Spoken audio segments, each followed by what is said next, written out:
Mm. What's up? What's up? What's up, baby? How we doing, baby? Oh shit, we're live, baby. We're live. We live, man. The Prophet Boys are back in the building, man. Woo, I like that name, Prophet Boys. Prophet Boys, we like that, man. We gotta first welcome our people first.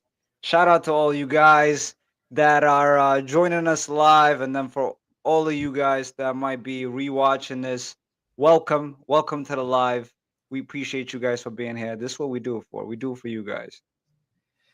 We break stuff down. We're gonna do a little intro. Tell them who you is, Steve O. I go by Steve, man. I've been an auditor for over 10 years, auditing big companies, state agencies, etc., etc. And, I'm here to just give you guys some insight on the numbers of these companies, to give you a better idea of where these companies stand, trends going, and things of that nature by reviewing these annual reports. Yeah, man. And this is your boy AB. Um, Steve O and I, man, we love to get into these numbers, see where the opportunities at. We do this for fun. My background, I have an accounting degree. And both Steve O and I, man, we work um, at Fortune 500 companies. We've worked at many Fortune 500 Yep. companies. So, we do a little bit of investing on the side. Obviously, this is not investing advice. Yep. But, when we look into invest, this is the kind of stuff we look at to see 100%. if we can find some gems to see if it makes sense or not to invest. So you guys just get to see how we process this information, right?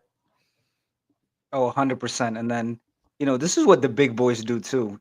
Big time investors. This is what Yes. they do. They look over the annual statements. They look at what's going on in current trends. They look at news and different things to give them an edge and make the best decision. And that's what we're here for. All right, babe. Who we talking about tonight? Who we talking about tonight, Steve-O? Man, today we're talking about tapestry. But you probably never heard of tapestry, right? What is that? What is that, Steve-O? What is What is tapestry? Tapestry? I don't even know what Tapestry is, right? I mean, Tapestry is the company that owns Coach, it owns Kate Spade, and then it owns Stewart, which, to be quite honest with you, I am not familiar with Stewart. I don't know if you are, man. I learned about it 2 seconds ago. It's some Okay. sort of like they make like these kind of expensive boots and shoes and stuff. Oh, okay, okay. But that So was through an accusation, like they got it through acquiring them.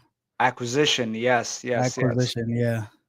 So this is what big companies do most of the time is, they grow, they get big, and then eventually they say, "Hold up. Who's out there making money?" And what's interesting is Coach and Kate Spade used to be competitors. You know what I'm saying? They were their Facts. competitor. And Facts. what you love about corporate is, they bring their enemies really close, so close that they bring him in house and they make him one of their own. Like we got to take an example from that. You know what I'm saying? Yo, corporate is like savage. Like they could like sit all day talking about how they're gonna break down and take this company down, and then 6 months later be like, let's just buy them. Let's call the CEO. Like, let's have lunch. They fly to each other, and it's like, all right, let's make a deal, right? Yeah, this is well known in the fashion industry, and I know tomorrow we're gonna be breaking down because we've been doing this is a fashion week, so we've been breaking down a whole bunch of fashion companies, and tomorrow we kind of just gonna give you an overview of what do we think is going on in the fashion world, what's the trend, how is it looking so far, but in general, what we've noticed is these big conglomerates, like we reviewed LVMH, which owns Louis Vuitton, Sephora, Tiffany, Christian Dior, a lot of alcohol companies, Yep. Hennessy, Hennessy. 75 brands under that company. And what you've seen on this side as well, this is an American company, is also having multiple companies under one umbrella. And that's what we're seeing right here. Coach, Correct. Kate Spade, and Stewart. Now LVMH, that was on another level. 75 was we haven't. I mean, not too many companies can say they got 75 brands under one umbrella. That one was crazy in Yeah. the fashion space. Now, so this is Saturday. So we've done. This is our sixth one, right? Let's I quickly run down what we did this week. So we started off with Lululemon. Was that our first one? I don't know if we started with We Lululemon. We started with definitely well, I guess we could just recall what we've done. We've done Lululemon, yep, we've done Nike, two, we've done Victoria's Secret, three. we've done Coach. No, no, no. Let's not. I mean, That's well, we're doing that right now. Tapestry, uh, we've done LVMH. That was four. LVMH. Yep. And then what was the fifth one? I think this is the fifth one. Oh no, we Right? had a chill stream Yeah, we with did the have. kick with the Oh, throwback. we did a throwback. We did Sean John. We did Fubu. And then kind of looked at other companies that are Yeah, not we as. looked at Tommy Hilfiger, Yep. those kind of things. So that was Thursday, throwback Thursday episode. That Yep. was fun. That was a fun stream.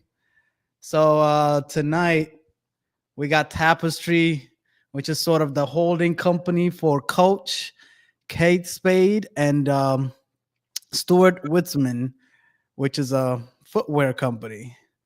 So I got a bit of a story about how this whole coach thing started. Now, this video, I think it's really good to Yes. watch. I mean, even if it was 9 minutes, maybe we could stop it or we could skip it or whatever, but it tells the story of Coach like pretty well. Yes. So for of you that don't know, Coach was founded in the 40s in New York, by like a couple, and it became a big company, and they sold it in the 80s to, out of all companies, they sold it to Sarah Lee Corporation. Really? Yeah, look, in the 1985, the Khan family sold Coach to Sarah Lee Corporation for $30 million. Sara Lee, like the food, Yeah, yes. food company. Wow. Okay. Sarah Lee, like Sarah Lee, Sarah Lee. Wow. And then it's been kind of tossed around, been sold off, spin off. Like one of the things we've seen this whole week is like once the founder sort of leaves the business, then it becomes a private equity, these companies tossing them, acquiring them, separating them, try to IPO them, doesn't work out, some private equity takes them. So that's one of the big things that I learned this week is like once that founder leaves, it becomes a shaky situation for the company. But we'll see. We'll see. We don't know. We haven't gotten to the numbers. Right. Who's in the chat? We got a viewer. We got a viewer in the chat. Say what's up. Say what's up. Welcome to the stream. Saturday night. We're getting it in on this financial breakdown of Coach Kate Spade, and I can't keep saying this damn name. What's the third one? Stewart. How do you say that last name, Stewart Steve? You're from the Northeast. You know how to Weiss, pronounce it. Weitzman. Weitzman. Weitzman. That's them boys. That's them boys. That's them boys. Yo, it's such a G move though to make a female clothes and then call it by your like that's obviously a guy's name, right? That's such a bold move, right? You know what I mean? Yeah, Imagine you, yes. you start a female company called like AB Shoes. Yeah. Okay, let's look at some of these numbers real quick. So it looks like Stuart Witzman, $242 million in net sales. I think that's their smallest one. You got Kate Spade at 1.3 billion. Yep. And look at that. Coach, their big boy at 5.1 billion. 5.1. Wow. So Okay. that is the Okay. biggest You- out of the big three here. Right. So yeah, let's get into this CNBC video titled Why Gen Z Fell in Love with Coach. So, when you're a fashion brand, that's one of your concerns is the next generation, gonna stay with me. You're scared and nervous about like we're an old brand started in the 40s. Can I, what I mean, retain the new upcoming? I think they did a great job of breaking it down. Should we break it? Should we get into it and see? Let's see Yeah, the let's do video. it. Let's Purses go. were a staple in the early 2000s. Hold on. Coach purses were a staple in the early 2000s, worn by teens at the mall and celebrities on the red carpet. The monogram design with the double C logo was everywhere. But by the 2010s, the brand fell out of favor. Its luxury reputation suffered, and sales plummeted. The company wiped out about 60% from its market cap between its 2012 peak to mid 2014. But Wow. Coach is back. The girls came through. Coach is back. Mainly among Gen Z consumers who are driving a lot of its growth. Fashion always looks to the youngest generation for inspiration. Todd Kahn, CEO and brand president, Coach. My boy's sitting at the store. He's breaking it down. Let's see what the man says. It's kind of crazy. Like, it's a mostly female brand, but the CEO is a man. Right. That's always been. And then every other generation follows. So we knew if we could win with the timeless Gen Z, we can win with everyone. And in hear 2024, Coach surpassed Michael Kors Yeah. to capture second place in the U.S. luxury handbag market. It was named the fifth hottest fashion brand in fourth quarter, second place in the U.S. So what we got here? U.S. luxury handbag market by market share. We got Louis Vuitton at 20%, and then these other guys were competing right here from about 8 to 13%. So look at Coach sneaking in a number 2 Wow. spot after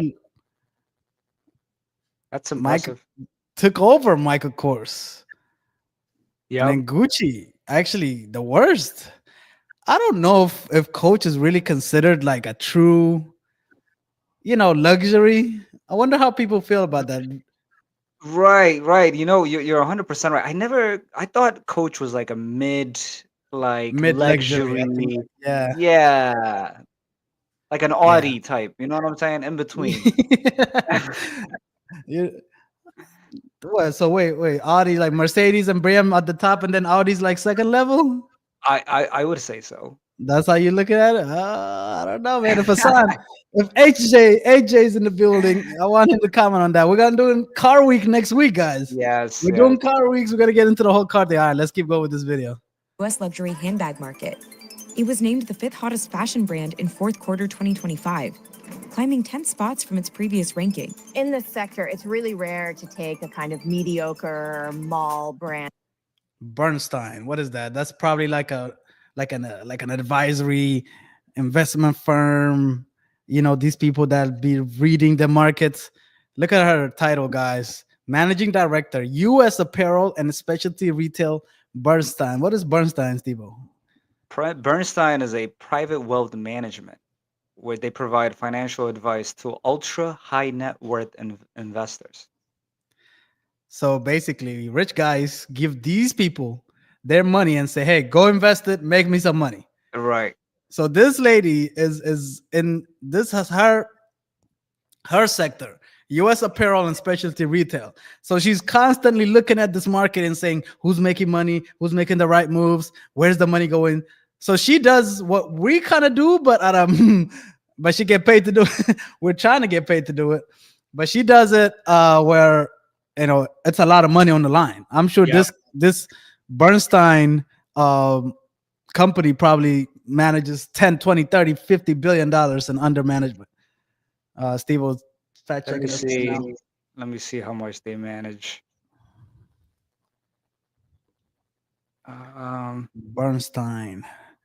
Welcome, guys. Welcome. Make sure you guys give it a like when y'all come in on the live stream. Thanks for joining us here on a Saturday night. We're breaking down Coach, Kate Spade, and Stewart something. Stewart, but we're breaking down Coach mostly. See if Coach is making money. We're right now we're looking at this video done by CNBC, and they're telling us Gen Z fell in love with Coach. So, Yep. Steve, so with Bernstein, So Bernstein is a business unit for this bigger company called Alliance Bernstein. Alliance Bernstein manages $777 billion in assets. And then this is just this subunit, the Bernstein Private Wealth Management, roughly manages about $120 billion in assets. So we could. It's safe to say this lady, when she said something, she looked into it. She's looked into it. She got people underneath her looking into this every day, right? When these people typically specialize in a specific sector and they do a lot of research and a lot of study before they say anything. So what she's saying is most likely true. You could take it to the bank, yeah. Yes. And that has been tarnished and then elevated to be a credible luxury contender. That is very, very rare. How Coach won over Gen Z. Let's see. They're gonna tell us how the brand was built. A little history. Coach was founded as a men's leather goods business in 1941. Men's leather goods initially Wow. Okay. in New York City. Yeah. It was inspired by a baseball glove. Over time, a baseball glove's patina is enhanced. It gets better over age. And that's why today you see 10, 20, 30-year-old Coach bags, but across the globe, still having that beautiful, sustained patina. In the decades that followed, the brand transformed into a women's fashion house, opening its flagship store on Madison Avenue in 1981, and then boutiques in Macy's department stores across the country. The brand distinguished itself as accessible luxury, high craftsmanship at affordable. Accessible luxury. Never heard of that one before. Who's in the Yeah. chat, guys? Drop a like, drop a comment. Say what's up as you come into the stream. Steve and I, we're here breaking down Coach, guys. Thanks for being here with us.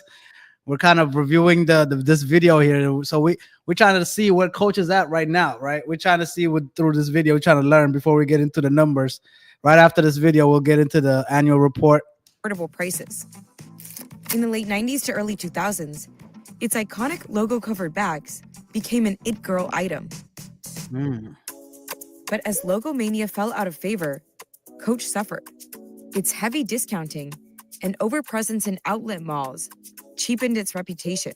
Consumers traded the brand for competitors Tory Burch, Michael Kors. Tory Burch. Hey, that's another one that is very interesting. I see a lot of people with that Tory Burch. For real? You know, I don't know yeah. much about Tony Burch. Especially they have these like sandals. You've probably seen it, but yeah. Michael Kors, of course. Yep. And Kate Kind of interesting thing with Michael Kors. Did you look into that one? I did. Okay, we'll get into that. Guys, remember the Michael Kors Coach story is gonna get into it. Spade. It kind of had lost some of its cachet. Oh, remember, they just mentioned Kate Spade as a competitor here. Yeah. But now owned by the same company, right? Whole big family now. The brand had kind of almost been diluted in terms of its heritage and the value of the products. Between January 2012 and January 2015, Coach shares lost 40% of. Ooh, 3 years, 40% down on the stocks. That's a big drop. Damn. Imagine as a CEO, you're just worried. You're like, what is going on? their value. There was a Yep. This is the time where they lost a lot of their cachet, as they described. That's why you see that decline from 2012 to 2015. Yeah. And look at S&P going the reverse way. Mm-hmm. So, as an investor, you're looking at it like, wait, I could have just put my money in S&P. That's a tough thing to look at. time when you'd walk in the store and you were just handed a 20% off coupon, and that was a site-wide or a store-wide discount. And over time, that drags down the brand equity of the brand overall.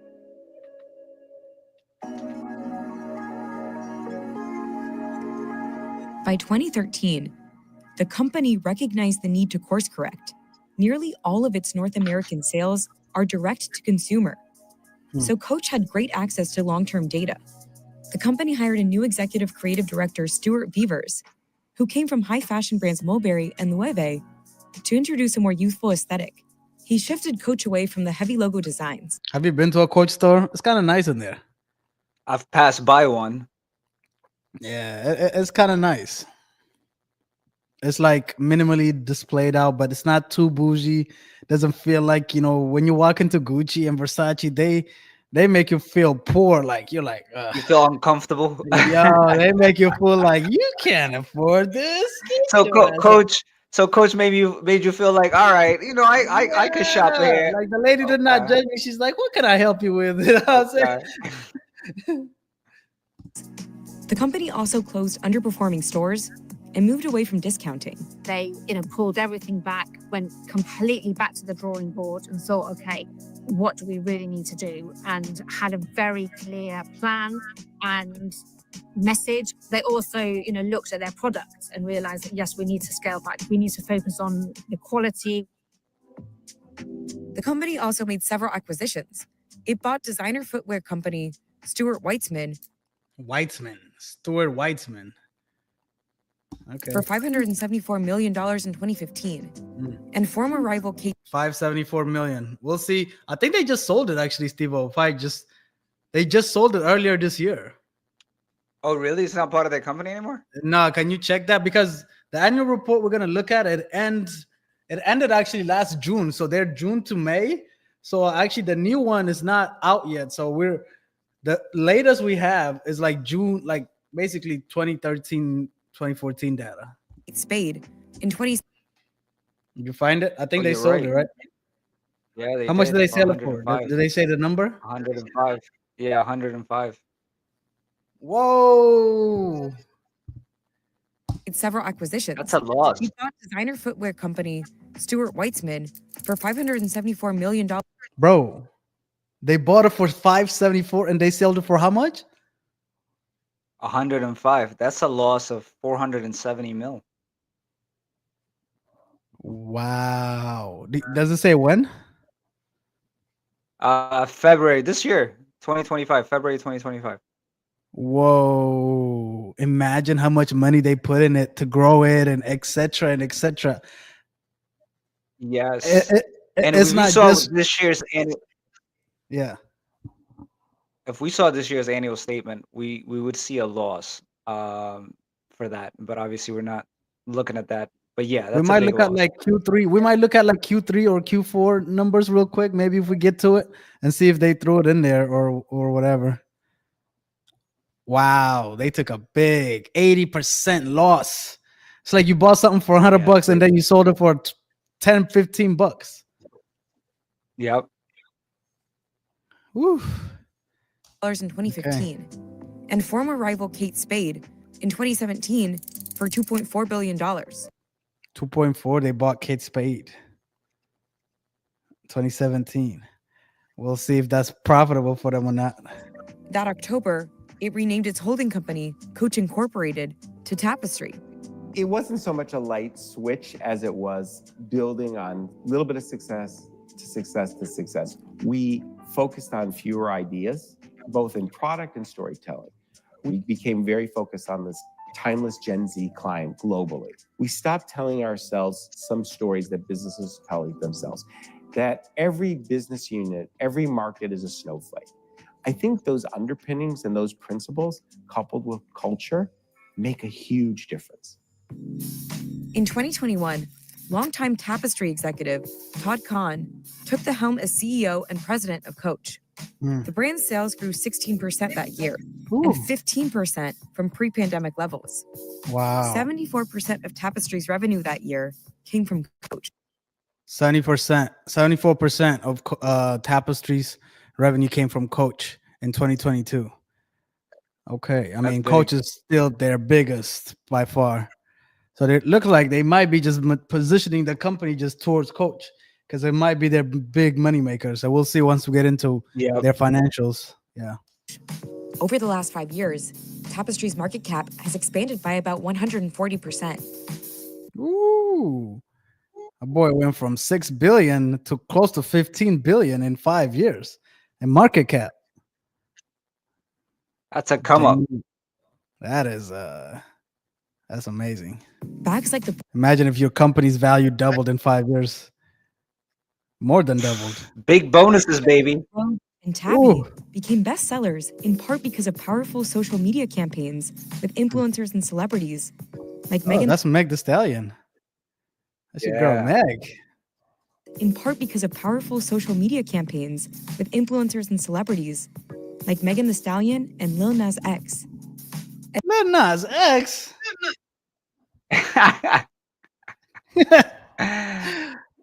Hey, whatever it's gonna take, I guess, to sell this stuff. I'm saying, if it works, it works. As Y2K fashion came back in style, Coach seized on the moment by leveraging nostalgia. It rebranded older pieces for a new audience and re-released classic designs and launched bags at different price points to meet demand for every budget. Should somebody have to save 3 or 4 months of salary to buy a handbag? Is that really the world we think is great? I love the fact that you don't have to do that for Coach, and you don't have to do that across the globe. So We're gonna check, guys, to see how much a Coach purse cost compared to Louis Vuitton. I know Louis Vuitton and those guys, they can go like $2,000, $3,000, $4,000, $5,000. I don't know. I don't think Coach is like that. I think it's more of like in the 500 below range. that's part of our success. Coach has also benefited from Gen Z's love for customization. Its brooches and bag charms have been hits. It's also been experimenting with in-store experiences. It launched immersive concept stores called Coach Play to help boost Gen Z visits and Coach coffee shops. Interesting. Man, like they just sitting at the HQ, like, okay, what can we do to get more money out of these people? Like they're just sitting there scheming away. This is brilliant execution, though. Coach's revenue grew 15% in Q3 2025 compared to Oh, Q3 2025. That's like recent. Well, what's their fiscal year? I don't know if you said. It's May through June or June through May, whatever. the same quarter a year prior. It also outperformed the industry in Europe and China and achieved a 77.1% gross margin. That's big. That's huge. That is big. 77% gross margin. So a healthy margin is 50% usually for clothing stores. So they're at 77%. That's very good. More than 2/3 of its nearly 900,000 new customers in North America were Gen Z and millennials. The Brooklyn bag was named the hottest product of Q4 2024 by global shopping platform List. Demand for its products overall was up 332% year over year. Whoa. Coach's sales grew double digits 2 quarters in a row, while, for example, LVMH, the owner of several luxury brands, witnessed declining sales. And the share price of the two companies reflects this difference. Wait a minute. Look at that, Steve-O. We just did LVMH the other We day, did, yes. and we were like, "Hey, we were very bullish on it. We were very excited about LVMH stock." I wouldn't you- say I was bullish as I was about Victoria's Secret, but yes, you're 100% right. I'm still bullish. But look at it. Coach is Yeah, kicking stock. their ass. Yeah, from a stock market perspective, yes. From a stock market, but look at the last 5 years. I mean, you wanted to be in Coach. They kind of were. It looked like actually this year, Coach blew up. Yeah, they You really see did. it? Yeah. It looks like the first half of this year has been fantastic for them. Wow, that's pretty impressive. We might have to get into this year's numbers and not just look at the last year's numbers. So Yeah. Difference too. You're seeing a very clear market share shift where those brands are declining, and they're particularly calling out the affordable luxury consumer. They have said repeatedly that they have not seen any deceleration in the trend year to date in 2025, which is quite surprising given the environment we're in where the consumer is being more cautious.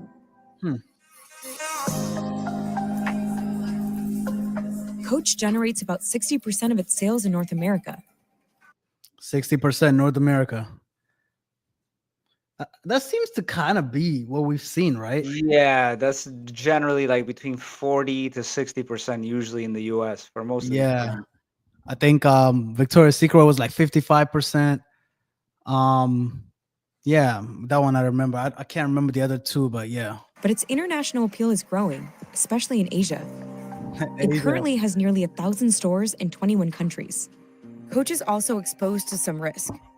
With the rise of social media, small up-and-coming direct-to-consumer brands are encroaching on its territory.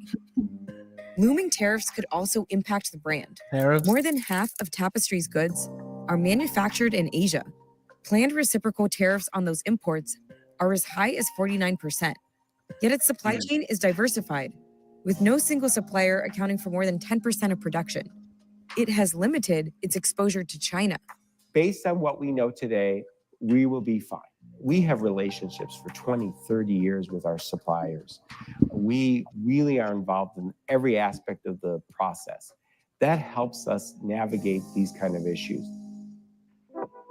Long term, Coach could diversify its offerings to compete with peers. Women's handbags and other accessories account for about 70% of its sales. I think sometimes brands go too quickly into line extensions and category expansion. And what ends up happening is they go into lower margin categories that are maybe have more fashion risk, more obsolescence risk. And so they end up actually diluting the equity of the brand by doing too many things all at once. So I like that Coach is being slow and measured with this. We see so much opportunity. Guys, we're reviewing Coach.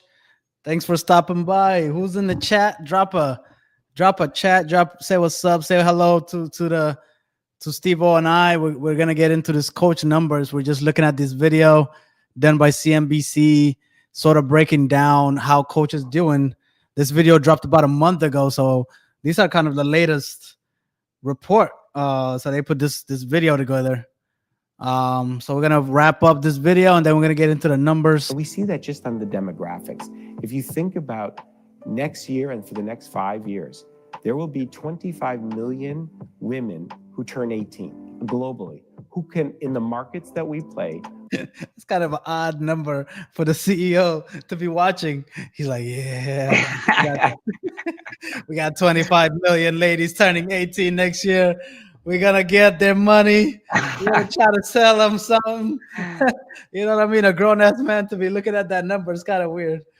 But who can afford over $100 handbag. When you just think about that opportunity to bring them into the Coach vote, to have that first bag be a Coach bag, that's tremendous growth. So I don't necessarily need to be great in everything. We like to be great in everything, but we really need to be great in our core categories.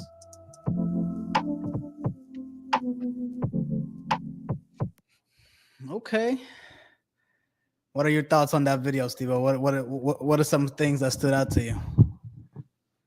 I mean, certain things that stood out to me is, they had the early boom in the early 2000s, and then they had a decline, and then after that they readjusted. And then it looks like now their target market is mostly millennials and Generation Z. And then for those guys, I know, these terms are thrown around a lot, right? But Generation Z are those born between 1997 to 2012. So it represents essentially ages 13 to 28. And then millennials are the ones born in the 80s to 1996, which represents the age 29 and 44.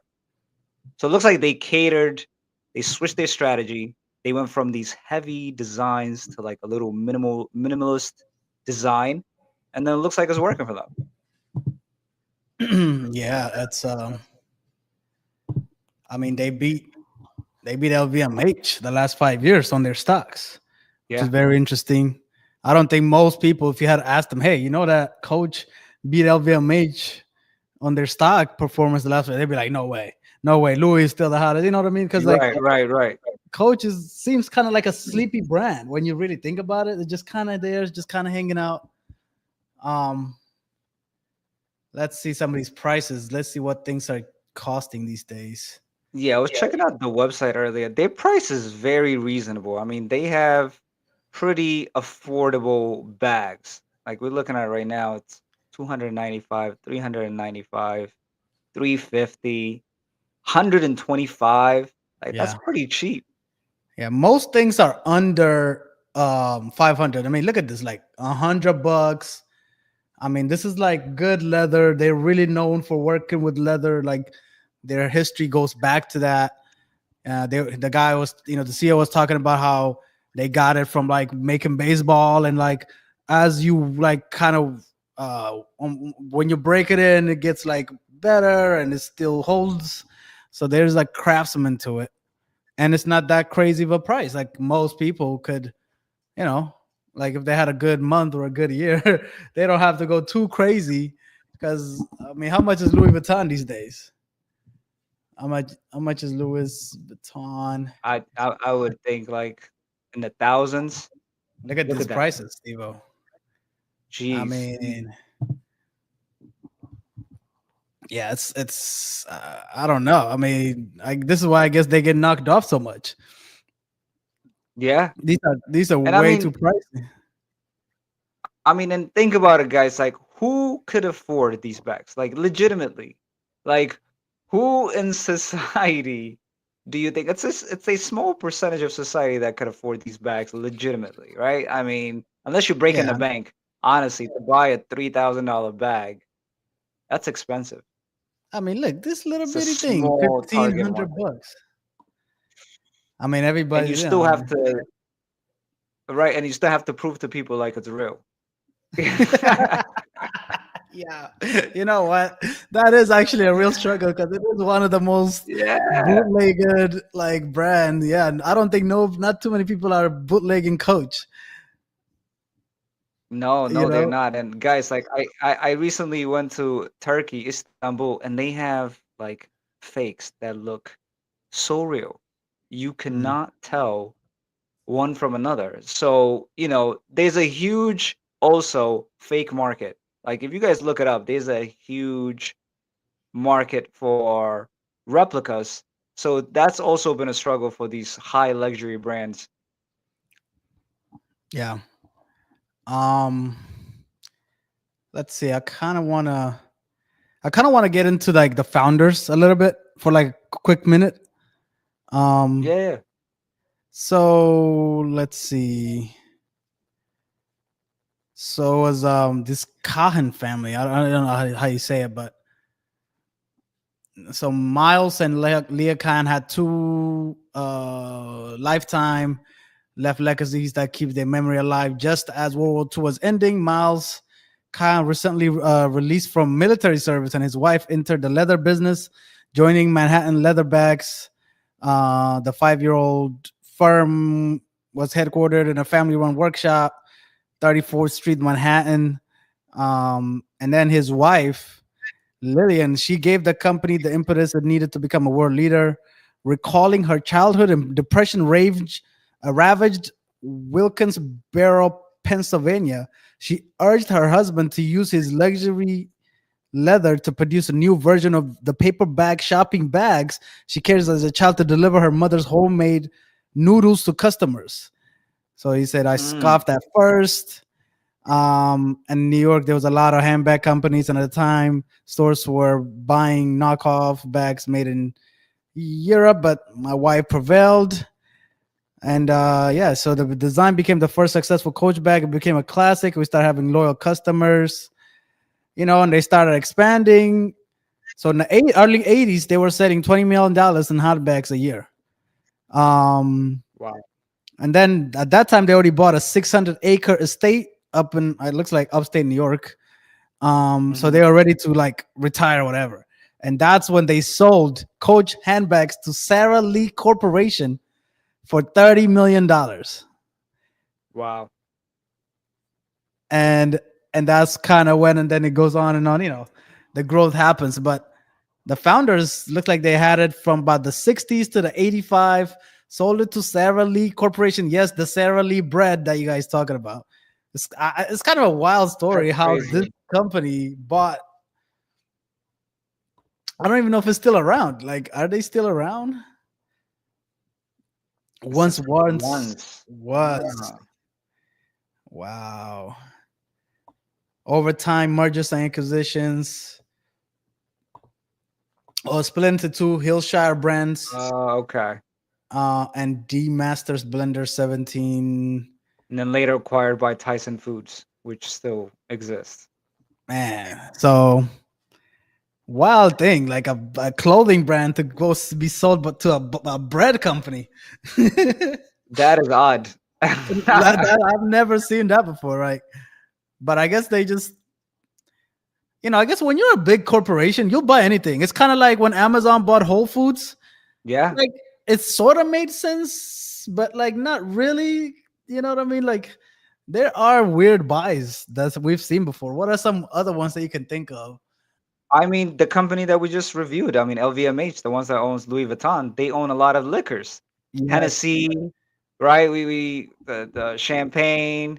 They own a lot of liquor companies as part of their portfolio, and they even own Peloton, like they just own randomly. Peloton. Yeah, that is true. This just tells you guys like corporations, they don't care. They'll buy anything. The bread company is buying the purse company. The purse company is buying the toilet company. That doesn't matter. If the money is there, they'll buy it. If they got cash, Yes, they'll buy it. right. I mean, I wonder what the tech guys are gonna do now. Like they have so much money. Yes. They mostly buy tech, but I wouldn't be surprised if like Meta buys Ray Bans, Oh, I could see that for sure. right? For sure, because they make that product already with Ray-Ban, those Meta Yeah, glasses. Of yeah. It's course. like okay, the brand is there because you think about it. Why wouldn't Meta start their own like brand? Look, a Meta brand, whatever. But they're like, brand is so important. This is kind of why people buy brands instead of starting their own. It's Yep. like, hey, I can just get these customers that already are used to it. Why would I do this hard work of like building a new brand and getting people to buy into it? No, I'll just buy something and I'll just grow it or own it or whatever. Like Amazon, they could have started their own brand of grocery stores if they wanted to.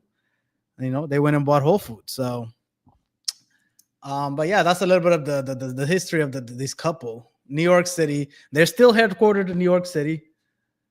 Oh, that's incredible. Yeah, 10 Hudson Yards. Have you ever seen about Hudson Yards? No. It's like a cool building in New York. I actually been here. It's actually cool. Um, yeah, they're headquartered here. Gary V. Yeah. His headquarters is in the same building. Oh, okay. Hudson Yards. Yeah, I've been out there. It's kind of a cool place in New York City, guys. Go check it out. It's by the water. But anyways, anything else, Steve? Before we can get into the annual report, hey guys, say something on the chat. Let us know you're here. Let us know that you're engaging with us. Let us know if it's too boring or if there's any. Do you have any tea for these people, Steve? You have anybody that committed suicide or anything? No tea today. But I think we're gonna get into it. Recently, Coach tried to acquire Michael Kors, and but that didn't work out. As you can see right there, you look like you have the information right there. I got it pulled up right here. Look at that. It was gonna be a big acquisition to $8.5 billion, Yep. and they were gonna own a lot of brands if this went through. Yep. Do you know what constitutes this Capri company? I don't know what they owned. Was it like Versace and all this other stuff? Yes, they own Versace, Michael Kors, and let me see, what was the other one? Let's see. Um, let's see. Capri Company, Capri Holdings in London. Yeah, founded in '81 by American designer Michael Kors. It was formerly known as Michael Kors Holding. Luxury brands Michael Kors, Jimmy Choo, and Versace. Wow. Even So they Jimmy were Choo. gonna get big, Right. but it got blocked. I think by the FCC for what, like kind of a monopoly. Yeah, Is like that a monopoly antitrust. thing? And yeah, guys. So when big companies try to merge with another big company, the government gets involved and they say this might make the whole market anti-competitive, and they would have a huge influence on how things are priced. And as a result, the government could block a deal. And that's what looks like it happened with this particular deal as well. Yeah. So I wonder. No, I don't think they're gonna, because this is recent. I don't know if they're gonna mention it. Um. All right. All right. All right. All right. All right. who do we have in the chat? Who do we have in the chat? Go ahead and give us a comment. Go ahead and give us a follow, a like. Let us know what y'all think about it. What y'all want us to cover. Anything. Um, thanks for people for tuning in. We're gonna get right into it now, Steve. Like I was telling you, their annual, their fiscal year goes looks like Oh, May June through 29th. June. Okay. So this is sort of old, but we will get into like their quarterly. We can look at their like latest quarter and see what happened. And guys, we've addressed this before, right? But a company, a publicly traded company, could essentially have when they report, they could adapt any year they want, as long as any 12-month period. So it could be like a calendar year between January to December 31st, or Yep. some companies do from March to March. And in this case, looks like they do from June to June. There's Right. usually reasons related to it, but they can do that. And that's what we're seeing right here. That's why it says for the fiscal year ended June 29, 2024. So their 2025 just ended. So we don't have that data yet. They haven't released it. So we're reviewing the previous year report. Correct. All right, let's get into some of these numbers. Um, let's get into the business real quick. Tapestry Inc.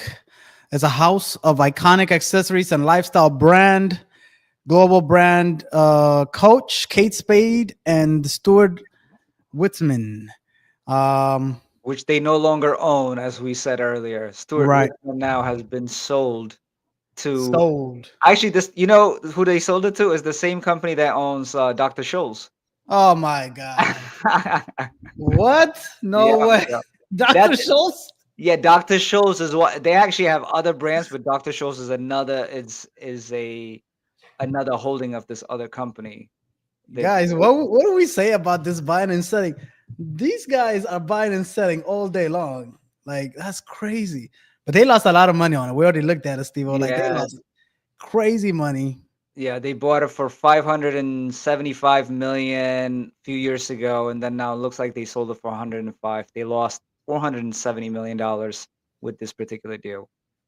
So they sold it to this Calories, yeah, right there. And it's a publicly traded company. We might have to cover that actually because their PE ratio looks good. I was like, oh, okay, this looks attractive.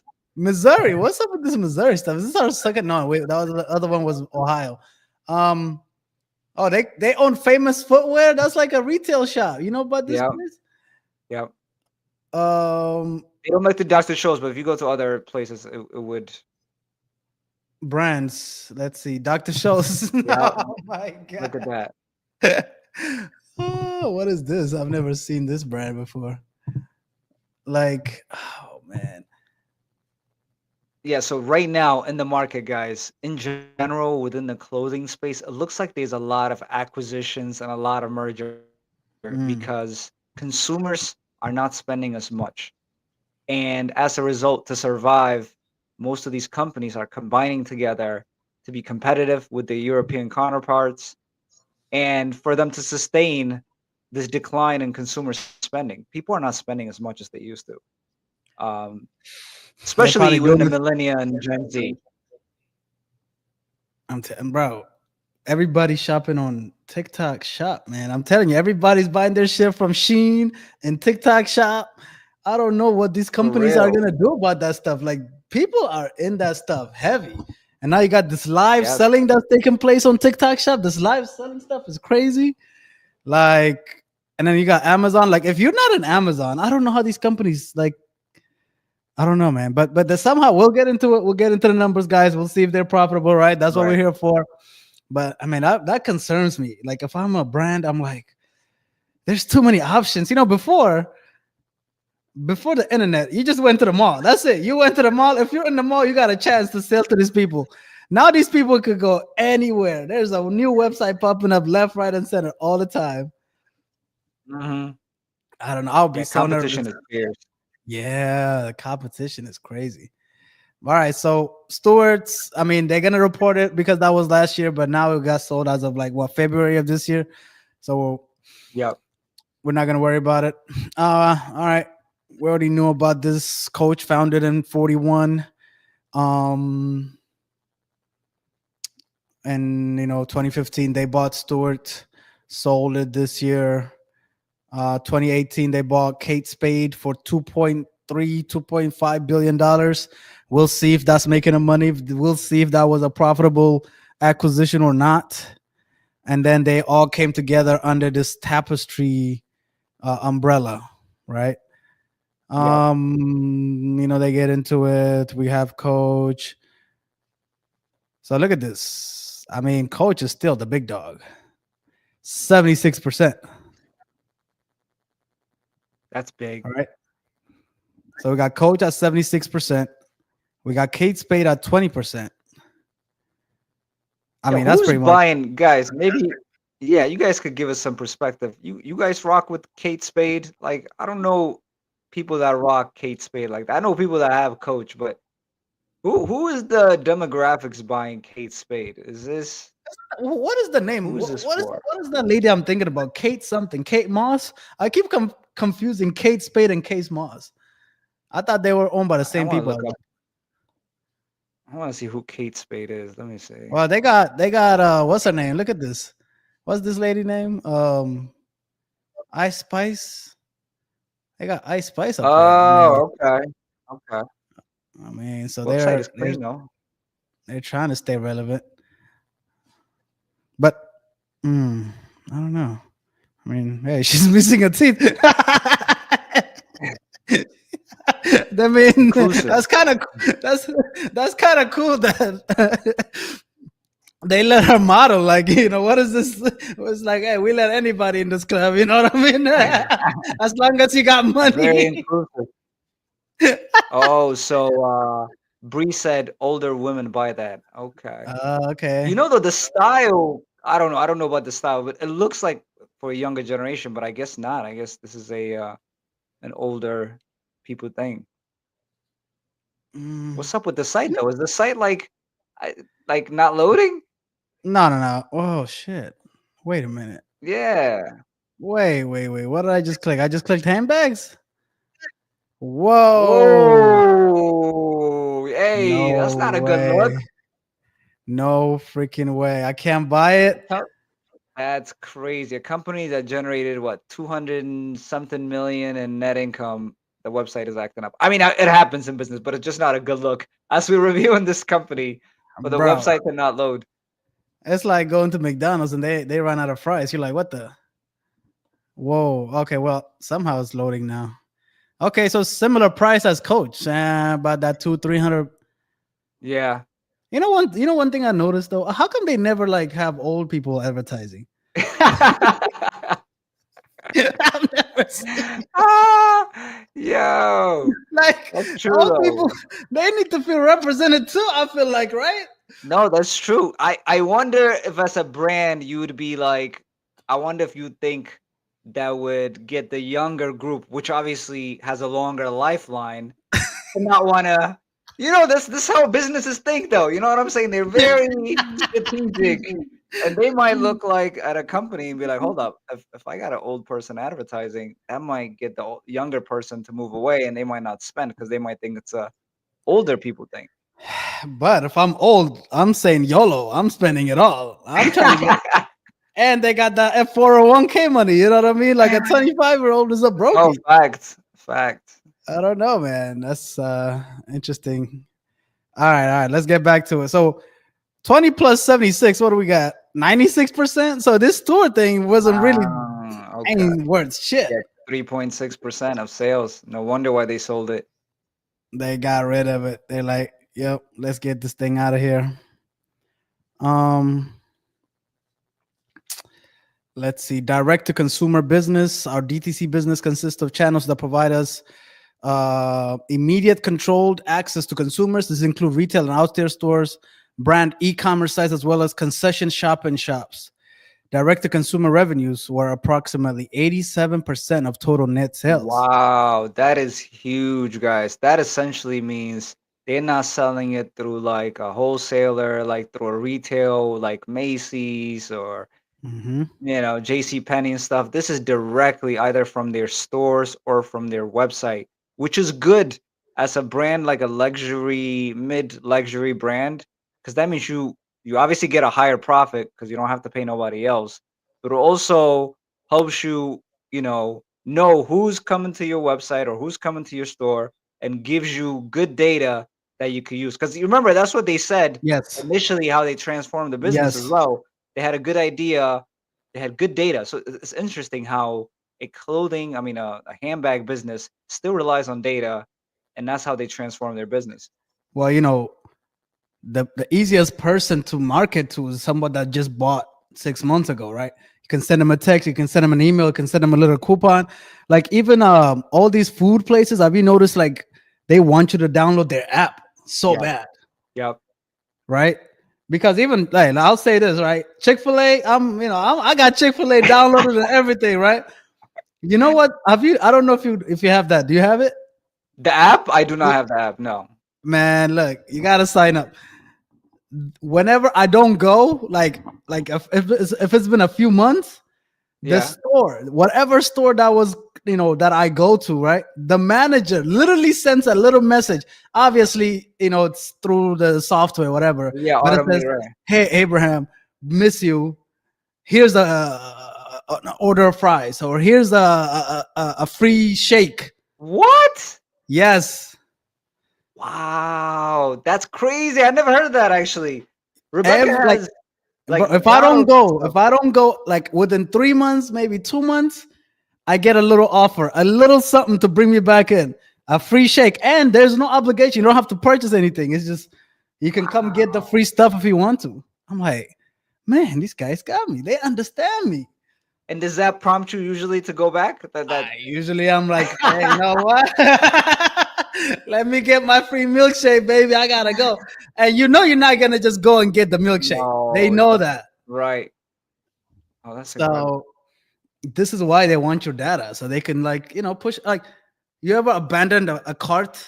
You know that Of course. strategy? Yeah, yeah, yeah. As soon as you abandon the cart, email comes back. Hey, there's a 10% come back and purchase your cart.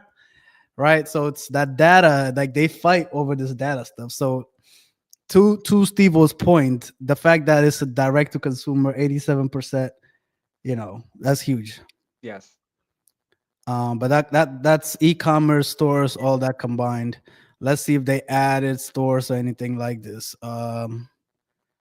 It So looks like they went down in they stores. they went down in stores. They have 325 stores, 324 stores in North America, and international 606, 930 stores in total, which in a scheme of things is not a lot.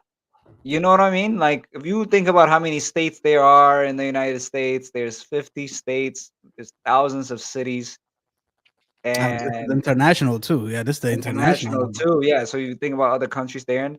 So it looks Yeah. like they also might have a huge online presence that is general, because I think they generate what, $5 billion in sales. Uh, So yeah, store six, count yeah, yeah. 5 or 6 billion. So it looks like they might have a lot of online sales happening. What's going on, guys? We got the chat is not active today, Steve. I don't know what's going on. They're not really giving I us some mean, it's information. We got the I chat. mean, Saturday, they probably want to turn up, you know what I'm saying? So maybe that's why, but I I think I know what it is, Steve. They're what is it? tired from all the Freaky Friday last night. Ah, I I think that's what it is, man. understand. They're tired from Freaky Friday. They catching up on their energy. We feel you. It's no problem. But Right. I mean, drop us a comment. Be like, hey, I'm here. I'm watching. Let me know. Do you guys have you bought Coach? Do you own a Coach? What y'all think about the product? Anything like that? Let us know, guys. Let's see. Bam, Kate Spade down. Yeah, it looks like. I mean, the one trend we've seen. I think most stores are down. Like they're They are. just this retail. Yeah, it's just we're not seeing. Retail is dying, guys, and it's relevant in all these companies that we've been reviewing lately. Is they're closing down stores, it looks like. Um, and it's evident with this particular company as well. Coach is my favorite brand. I wear Coach every day. Yeah, Bree is a Coach fan. So That's the Bree, can I ask you a question? What is it? The design that you like? Is it the price point? Like, were you a fan before, or are you a fan now? Like, I'm curious with the new change that they did. Is that what attracted you, or were you always a fan of Coach? yeah, Bree. Let us know. I don't think we care about square footage. That's kind of a mute point. Let me know, Steve, if you care about any of this stuff. Right. Um, Oh, so categories. oh, they So got a this, licensing business. That's interesting. okay. Our brand takes an active. I've been a fan since I was a little girl, and I just love it. Their purse lasts forever. Okay. So it looks like they licensed Movado to make their watches. This is the second company we saw having Movado make their watches for them. Interesting. Huh. Well, watch is kind of a unique skill set in a way. You know what I mean? Like the movement and stuff. It's not that easy to make like a quality watch. Yeah, apparently not. But also what we were talking about yesterday, right? I mean earlier, instead of me going and starting a whole watch operation, let me just give it to these guys. They do this already, and let me just make a little money off of it. I'm sure this eyewear. I think this is this company that makes literally everything. Is that the company that makes literally everything? Hassan told me about this company. I think they make like No. everything. Yeah, there you Oh, go. wow. They make all of them. That's interesting. Yes, they make everything, Steve. Like, look, Ray-Ban, Oakley. Like, bro, these That's companies, man, crazy. we don't like. I knew this company existed, but I never really looked into this company. We might have to. I don't know. I We mean, we might might have to have to look at have this. another like Yes, clothing week or something because there's too many brands I out here. think so. They are. Look at this. Look at this. I mean, just as I like to get into these sidetrack stuff. I know people. I don't know if y'all like this, me getting into this like this stuff, but look at this. Luxora and Wow, this, look at they that. make for everybody. That's insane. Yo. So you could go to this place and essentially have them stamp Tiffany and Co., Prada, Oakley, Ray-Ban in the same place. Yes. That's crazy. Wow. Look at that, Steve. Just two companies pretty much own the whole entire. I mean, look at That's that. crazy. 60% of all sunglass sales in the US. 60%. Wow. One company. So you're That thinking, is you walk and buy somebody, like you got Tory Burch, you got a Prada. You're thinking, my shit better. That's the same. That's the same company yeah. making. So you're in the club Yo, it was made in stunting, the same company. Oh literally made in the man. same shop. So you in the club Oh my stunting, thinking, I got Burberry. Like anybody got this shit? Nah, man, it's the same guy making it. bro, we gotta review these companies. I think we have to because this is very interesting to me. Like I wonder how they even separate these, you know what I'm saying? Like Yeah. that's How do you interesting. how do you And not with fuck so up many and put the brands wrong shit on there, right? Like how can you for not? You could put like the real. wrong stuff on one of these, yeah. Look at that. Armani, Tiffany and Co., Prada, Chanel, Polo, Vogue, Valentino, Michael Kors, Ray-Ban, all made by Versace. Damn. I thought Ray-Ban was something special. I thought they were like the like the crafters of shades. You know what I mean? Like when you think of shades, Yeah, right. like nobody You does it thought a like guy was Ray-Ban. there. Yeah, you thought a guy was there working on it and all that, like specializing. Nah, it don't look like that. And then Bree said, I've been a fan since I was a little girl and I just love it and their purse lasts forever. Okay, so it's very durable. Okay. And Rebecca says, I remember being some sort of fixing at the store deal if it was real. Fixing at the Um, store deal. If it was her, oh, maybe she's talking about some kind of deal. I don't know if she's talking about Coach or the glass. And Steve, one more like sidetrack thing. I think the perfume is the same situation. no way. I No think way. I think the, I think the And guys, Bro, just to let you know, we're also learning as we go with some of these, and it's very look, oh, look at that. look at that. I mean, That's incredible. And I mean, Kate. look at also the price point between Abercrombie and Fitch and Jimmy Choo is huge. So you're having a high luxury brand being reproduced at the same place where Abercrombie and Fitch is fairly, I mean, it's affordable. It's not crazy high, but that's crazy. You know Van Cleef's? You know this Van Cleef? No. Yo, this is like, and this is like, you know, this thing. They have a $31,000 bracelet. Ding! Okay.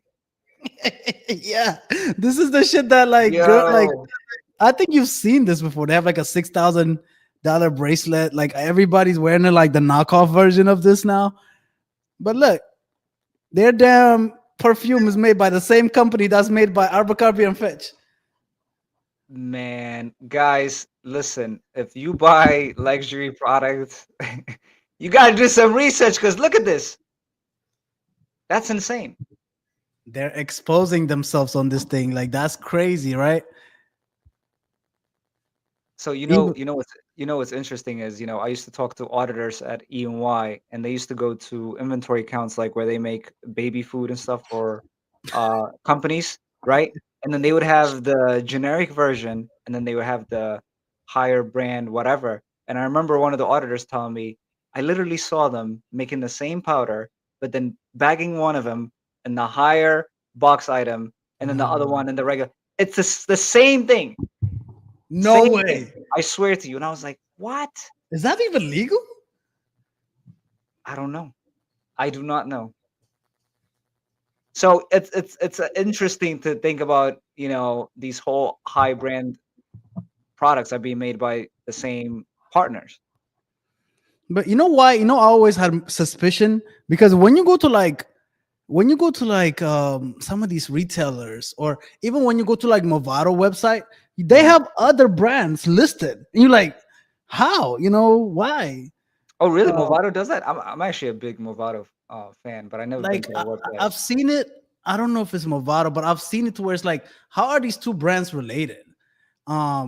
I've seen that happen on other brands. I can't recall like if it's Movado exactly, but Right. I've seen it happen to where it's like, why are they recommending me other brands when I'm on their website? Um, it might not be Movado, but I've seen that happen. I always thought that was weird, but all right. Sorry guys for the these little alleys we take, but I think it's informational. Do you guys like it when we go these little tangents and little alleys? Let us know if y'all enjoy that. I know we're here to break down coach, and we'll eventually get to the number, but we're trying to keep it interesting. We're trying to find the little cool things that maybe, when you just Google, like you can just Google how did coach do last year, Yes. revenue and stuff like that, and you can quickly find that, right? So we don't believe like that's the value. Was these little things that we catch as we review this that I think is valuable to you guys, and it's fun and interesting. So let us know if y'all like that, guys. Let us know in the comments. All right, Bree say I love it. We're always learning something new. All right, cool. Anybody else? Who else is in the chat? Shout out to Becca. Shout out to Bree in the chat.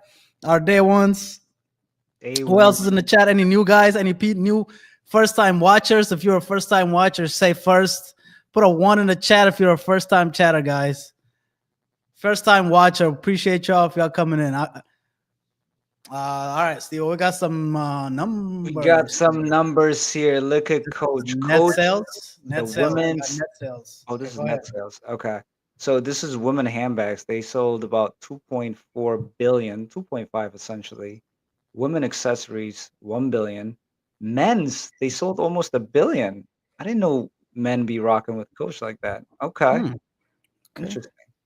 So 5 billion in net sales from Coach. So again, guys, we're reviewing Tapestry, which holds Coach, Kate Spade, and they used to own also Stuart Weitzman. We just told you guys they sold that off for a loss. So it's essentially Coach and Kate Spade. And then Kate Spade generated about 721 million with women handbags. So it looks like it's only women products that Kate Spade sells. So 1.3 Mhm. billion. Okay. So yeah, I mean the big boy obviously Coach at 76% of the revenue. Kate's at 20%. We looked at that already, so that's 96%. So them selling this off, it's not a huge impact to the company. Yeah, yeah. You know, Uh, even though they took a big L on the sell versus what they bought it for. I guess they just looked at it more like we rather make room to maybe another acquisition. I mean, they were going for the big dog, right? they They did, were yeah. going for the Michael Kors. That was like an $8 billion acquisition deal that fell through. So they're still ambitious. You know, they're not shutting down. They're just redirecting. It looks like. Um, And it's interesting that they got blocked from that deal. Coach tried to acquire Michael Kors, which also had Versace as one of their holdings as well, but they were Jimmy blocked Choo. by Yeah. Jimmy Choo, but they were blocked by the government, the FCC, which interesting because we reviewed Louis Vuitton the other day, and Louis Vuitton owns a whole bunch of 75 brands under it. So Yeah. I think these American companies are trying to compete with these European companies, and it's hard to compete when you only have Coach and Kate Spade under you, while these other brands have 75 brands under them. So it's interesting how sometimes also the government gets involved and messes up a deal. I think that's kind of messed up. Like, how are you supposed to compete? Wait, Steve, well, this lawsuit is actually kind of interesting. Lawsuit claims failed deal misled investors. That's actually very juicy. I didn't even read the. What we do and misled investors. So typically, too, in acquisitions, the company that's being acquired, their stock rises.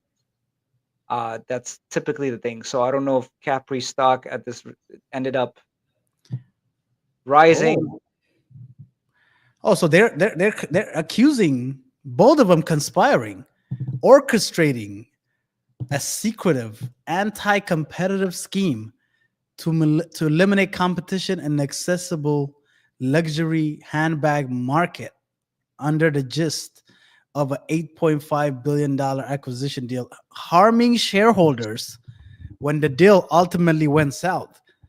The amended complaint alleges that the fashion companies made materially false and misleading statement about their merger, ultimately serving to inflate the value of Capri stock and then causing Capri shareholders to suffer significant loss when the stock price plunged last year after the deal was preliminarily blocked by the federal court. Yeah. So essentially, like I said, right, the acquisition company, usually the Yeah. company that's being acquired, their stock rises. But then when they announce that the deal is not working, the stock falls, and then whoever is holding the bag, you're gonna lose some money. Wow. I wonder what this is. Misleading statements about the competitive landscape and regulatory masking what they claim was a anti-competitive deal designed to reduce competition. What? I don't get it though. Who's mad? Who's So it mad? might, it might. I think it's the shareholders probably holding, For the which shares. company? For Capri or for both? It looks like I think from both. Hmm. So they says record shows that the companies knew their brands. Coach, Kate Spade, and Michael Kors dominated the accessible luxury handbag segment, a distinct mark between mass and high-end luxury. Look at this. I mean, this is deep. 100-page complaint. Yeah, it's big. While another referred to Michael Kors brand as an ankle biter. Wait a minute. Wait. Right there in the second, the other piece in the same paragraph. A Capri CEO John Idle closely monitored Coach's marketing, according to the complaint, and directed his team to purchase and dissect Coach bags for their hardware, with photos of the items later shared internally. So they're spying on each other and shit. Yeah, They're buying on each other's products. An internal exchange. Course executive discussed purchasing Coach a bag specifically to steady their hardware. Hey, just spoke to John. I knew we should have bought those Coach bags for the hardware. He wants to see them. Damn, this alleged pattern of competitive surveillance and imitation, according to the plaintiffs, undercuts the company's public claims about fragmented competition and formed a key part of the FCC's antitrust challenge. So basically, I guess when the FCC is like, "Hey, you guys um, are breaking the antitrust rule," they had all this evidence to support that you guys were conspiring to own the Right. market, to be a monopoly. Like they didn't do it low key. They like writing emails and stuff like that. I mean, Right. they were gonna be a monopoly, and the FCC was right. But the shareholders are alleging y'all didn't do it under the table. Y'all could have done this under the table. Y'all were, oh my lord. But it's interesting. You says the plaintiffs allege in the second paragraph, in the next paragraph after that, the plaintiffs allege that the true motivation behind the merger was to reduce competition. And so, who are these plaintiffs? Actually, yeah, you said Because they echoed the FCC's case and supported. right, Wait, and I limits wonder if these are claims echoed competitors. and supported by internal documents. These records, including market share estimates, show the companies jointly controlled over 80% of the accessible luxury handbag market. Investors in the dark. Despite the understanding, the plaintiffs allege that the companies made a series of public statements overstating the competitive nature of the market and downplaying the likelihood of antitrust.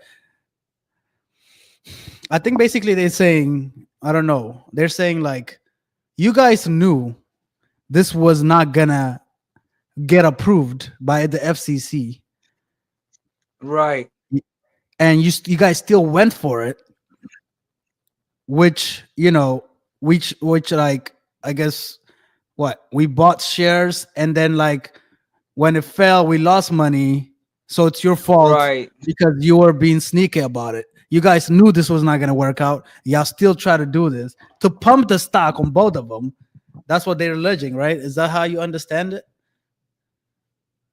I think that would make a lot more sense because, and I'm reading a little bit more because as a plaintiff shareholder filed this. Yeah, I think that's what happened because he's a shareholder. It's a shareholder that filed that claim Yeah. where the market price went up and then went down. So yeah, I think what you just said is on point. Hey guys, there's drama in the business world, okay? It's not just drama in Hollywood and rappers and all this other stuff. There's hella drama in the corporate world, and it's worth Yeah, I billions of think dollars. I mean, you got investors suing the company. We got people committing suicide. We probably got more tea than any tea channels you guys ever see.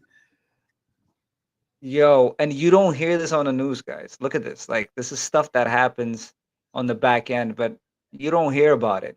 This is No. this is not something that's going to be displayed in your regular media that you watch. Yeah, that Michael Kors and Coach are being sued by their shareholders because they thought they were gonna Right. bullshit them. You know what I mean? But hey, we Yep. appreciate you guys tuning in on Saturday night to nerd out on this financial stuff with us. We got some viewers in the building. Hey, we got HJ, we got the Babil man in the house. Y'all may have discovered coffee, but y'all are serving But tea. y'all serving tea. That's an East African joke right there. That's a good Ah, well joke. said. Well That's a very said, timely man. joke. He HJ, he hey, he I been don't know if waiting you this heard whole yesterday. Go ahead. he been waiting this whole time, I think, to tell us that joke. That's why he hasn't said nothing. But perfectly timed joke now, man. Well done, AJ. Welcome. Hey, Hassan. Next week is car week. I don't know if you were live yesterday when we said we're bringing you on as a guest host for car week because you're our house car expert. You know what I mean? I just got here. Nah, HJ, hey, listen. We need you on next week. We need you ready for this Tesla versus Toyota debate we're gonna have. Guys, next week is gonna be car week. We're getting into it with the Teslas, with the Toyotas.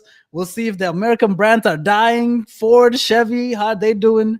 We might get into some Chinese stuff, Steve-O. Yeah, yeah, BYD or yeah. something like that.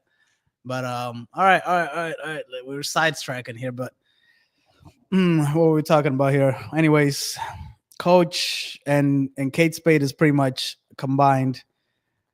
I want to bring up one point too, though. Look at the Coach sale, right? That's 5 billion. We did Victoria's Secret yesterday, and they had $6 billion in sales. And you compare that stock to this, we're gonna come back to that later on. But I just want to point that out: $5 billion in sales for Coach. Victoria's Secret, which is not, I mean, it's not as expensive as Coach, but had $6 billion in sales. But I'm gonna bring that up later on. I mean, the market cap 22 billion. But anyways, all right.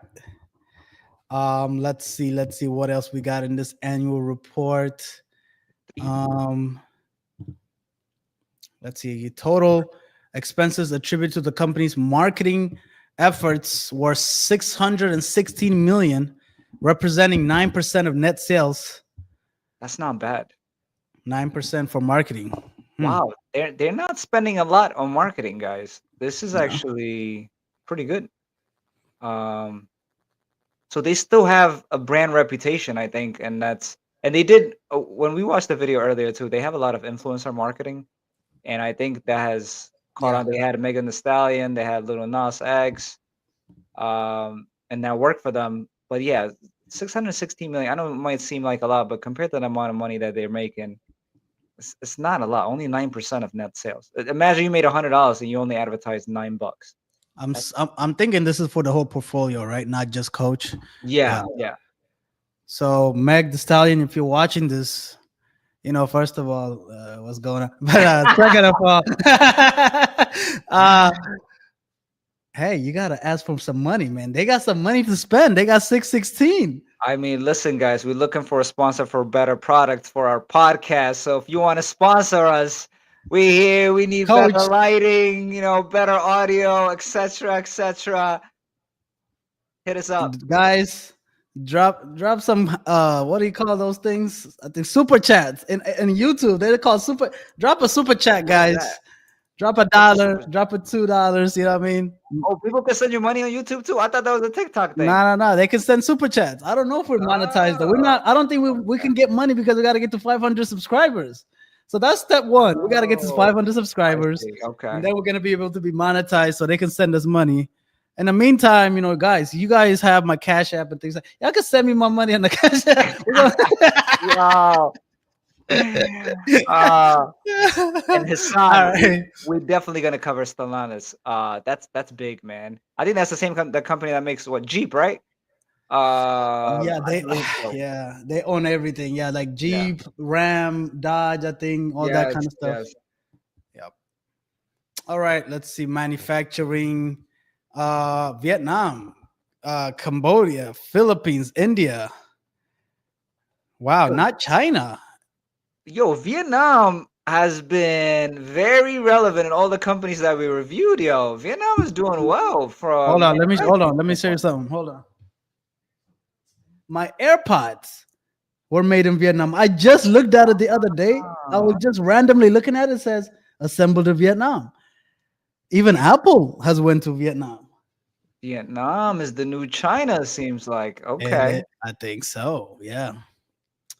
Again, Cambodia too, Philippines, but no individual vendor provided more than 10%. Interesting. This Steward, whatever, they were mainly produced in Spain. I see. Okay. So that's why I got rid of them. Too expensive. Those. I was just about to say it. The cost of goods is probably mad high over there. They got like 37. They got like 100 days of summer over there in Spain. They're off like every other day. They do, yes. In Europe, they take like vacations, very long vacations in the summer. Hey, those Asians. They at work, baby. 7 days a week. No days off. No days off, man. They don't know. They take one vacation every 10 years, man. They don't care. Fact. Let's see. Okay, so they are worldwide. They got fulfillment centers in China, Netherlands, UK, Singapore, Spain. Third party, Japan, China, South Korea. So they are worldwide. even though most of their sales comes from North America. I think So before you go, can you just go back to intellectual property? I just want to see what's their intellectual property. So they trademark design. In addition, the company licensed trademarks and copyright used in connection with the product. Also owns and maintains registration in countries. Okay. All right, we can move on. yeah, Steve, yeah, we're kind of shooting the shit, guys. I think we gotta get the number. Did we ever? We just saw revenue over here, huh? We didn't see profits. Yeah, we didn't see expense. We didn't see. Okay, let's get to some of these numbers because time has gotten away from us over here, guys. We understand we're gonna get to the numbers. I do like to see this chart just to kind of see what's happening. Look at that. At least I have some color with this graph. So, guys, what you see here is they're showing you the investment from 2019. If you invested in June of 2019, how that would look if you invested in Tapestry, which owns Coach, which is notated in the purple, and if you also invested that same money in S&P 500, which is denoted in the red, and then the other one is S&P Composite, which is specifically about apparel, which is like a comparison related to to Coach, essentially, like a company related to them. So if you invested that same money, $100 right now, or not right now, as of 2024, that money, if you invested in S&P 500, would have been, how much would have been? 100 and Now 154. no, for S&P 500 it would be 201, but the Oh one yeah. that you're talking about with specific other companies would have been 154. No, No. actually, that would have TRP been, would have been 154. yeah, you're right, 50. So you'd have lost money over there. So if you invested within Tapestry, your money would have been 154. So that's like a 50% return in what, 5 years? So Yeah, 10% return every year. yeah, they're doing way better than their competitors in that Yes, span. yes. But Steve, this is what I don't like about this. They can choose any time to sort of tell you the story. That's why I don't like it, right? Why they pick, unless they picked specifically going back 5 years. Okay, I think that's what they This did is here, their right? no, this is their fiscal year. That's why. Okay. Because like sometimes, but like if I was them, yeah, okay, 5 years, all right, 5 years, that's cool. Because I felt like I saw one of these other ones where they like picked a specific date just to make themselves look good. But like if you zoom in one more like 6 months out, you're like or one more season, So all right, 5 years. They So they there is actually a term for that. It's called window dressing. They mm, call it window dressing, where they pick specific places where it makes you look good, and they do that within the companies. You have to dive a little bit deep, but sometimes you could say certain things that make you look more favorable. yeah, yeah. They can always manipulate that, but in this case, amongst their peers, they're like, I mean, what is it? 4 times better? Like 3 times? Well, Yeah, three three times times better. better. Yeah, three times Three better. times better than their competitors. So yeah, if you had gotten coach the last 5 years, you made some money for sure. Yeah. All right. We all know about the risk stuff. We're not gonna get too much into the risk. What is this stuff? Let's see. I mean, Pre-folded limited acquisition. oh, This is the one we're talking this is the about when thing they we were try to talking about. acquire. Yes, this is when they try to acquire Michael Kors, which is held under this company called Capri, but that it was blocked off by the government. FCC said, "Nope, you're not gonna buy that," and that's what they're talking about here. $8.5 billion deal. Okay. Um,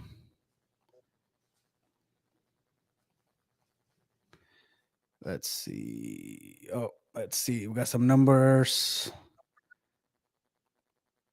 Show me Results the of operations. money.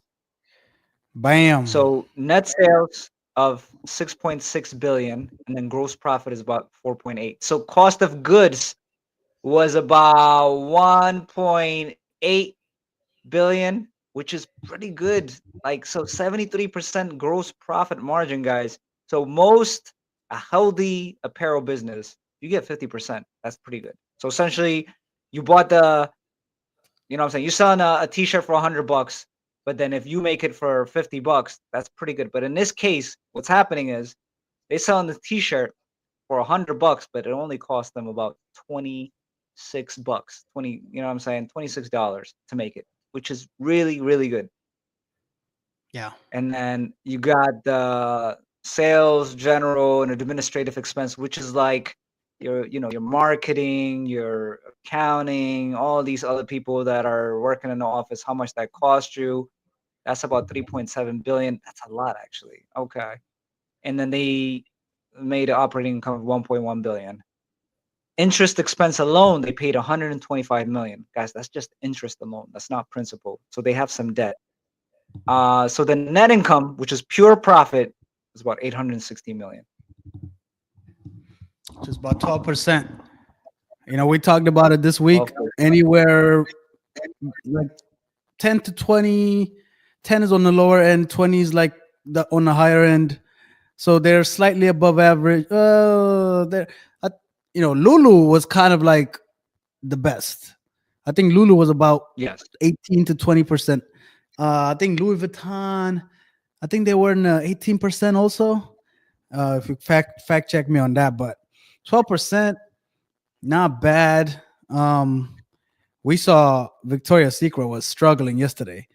They were pulling in a similar revenue, if I remember correctly. And I think their net income was like 2-3%. Some crazy amount. It was very low. They had a huge expense. They had a lot of. They did have a huge expense. And then we like to talk about this as far as taxes. Look at how much they paid. 195 million. I know that might seem like a lot, but compared to how much they made, 6.6 billion, that's not even 5%. That's about No, it's right there, Steve. 2.9. Oh, okay. Look at that. I was close. 2.9% that they paid. Imagine you made $100,000 and you only paid $2,900 in taxes. That's nobody pays that, guys.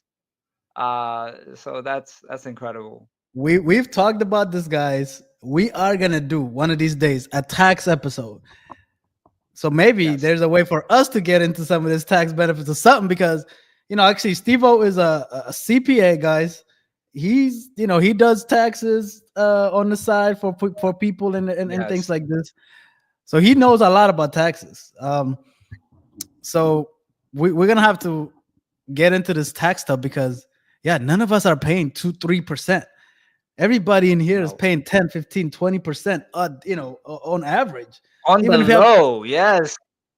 On the low. I mean, nobody's paying 10%. If you're making over 50 racks, you're paying over 10% for sure. Imagine, guys, 2.9% tax. And these people made 6.6 billion in revenue. 6.6. I mean, that's just crazy. And Steve, you brought up this thing where it's like, why can't I, my mortgage, my light bill, that shouldn't be included. And that's a great point, because their expenses is not counted like for what's applied to the taxes. Yes. So that's the biggest difference between a corporation and a person. Is a corporation is not taxed on how much they made. It's after they deduct all their expenses, then they're taxed. Us, though, however, you make your money right off the top. Uncle Sam is like, "No, man, you're gonna give me my money first before you pay your rent, whatever." So that's the difference. I mean, we do get the standard deduction, but it's not enough. No, it's not. Not even close. Standard deduction was like 16K, something like that for like a single person.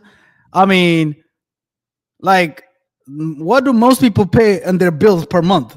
3,000 at least. If you add in car payment and car insurance and stuff, most people paying with the rent and mortgage 2,000-3,000, 4,000 a month. Yes, way more than that. So, like 16,000 in a standard deduction is nothing. It's nothing. But they get all the tax breaks, guys, and this is why it's sort of important to be like politically active. I mean, I'm not trying to be political here, but if you're not politically active, it's gonna hit you in your pockets, but you just don't know it. These companies, they have a whole tax department and tax consultants and everything looking for loopholes all day long. Yeah, if you elect us, guys, we're gonna deduct your rents and mortgage payments before you get taxed. I truly believe in that, but that's another topic for We another day. deduct we deduct any money you send us to. We're gonna deduct that. We're not gonna count that again. For real, I swear.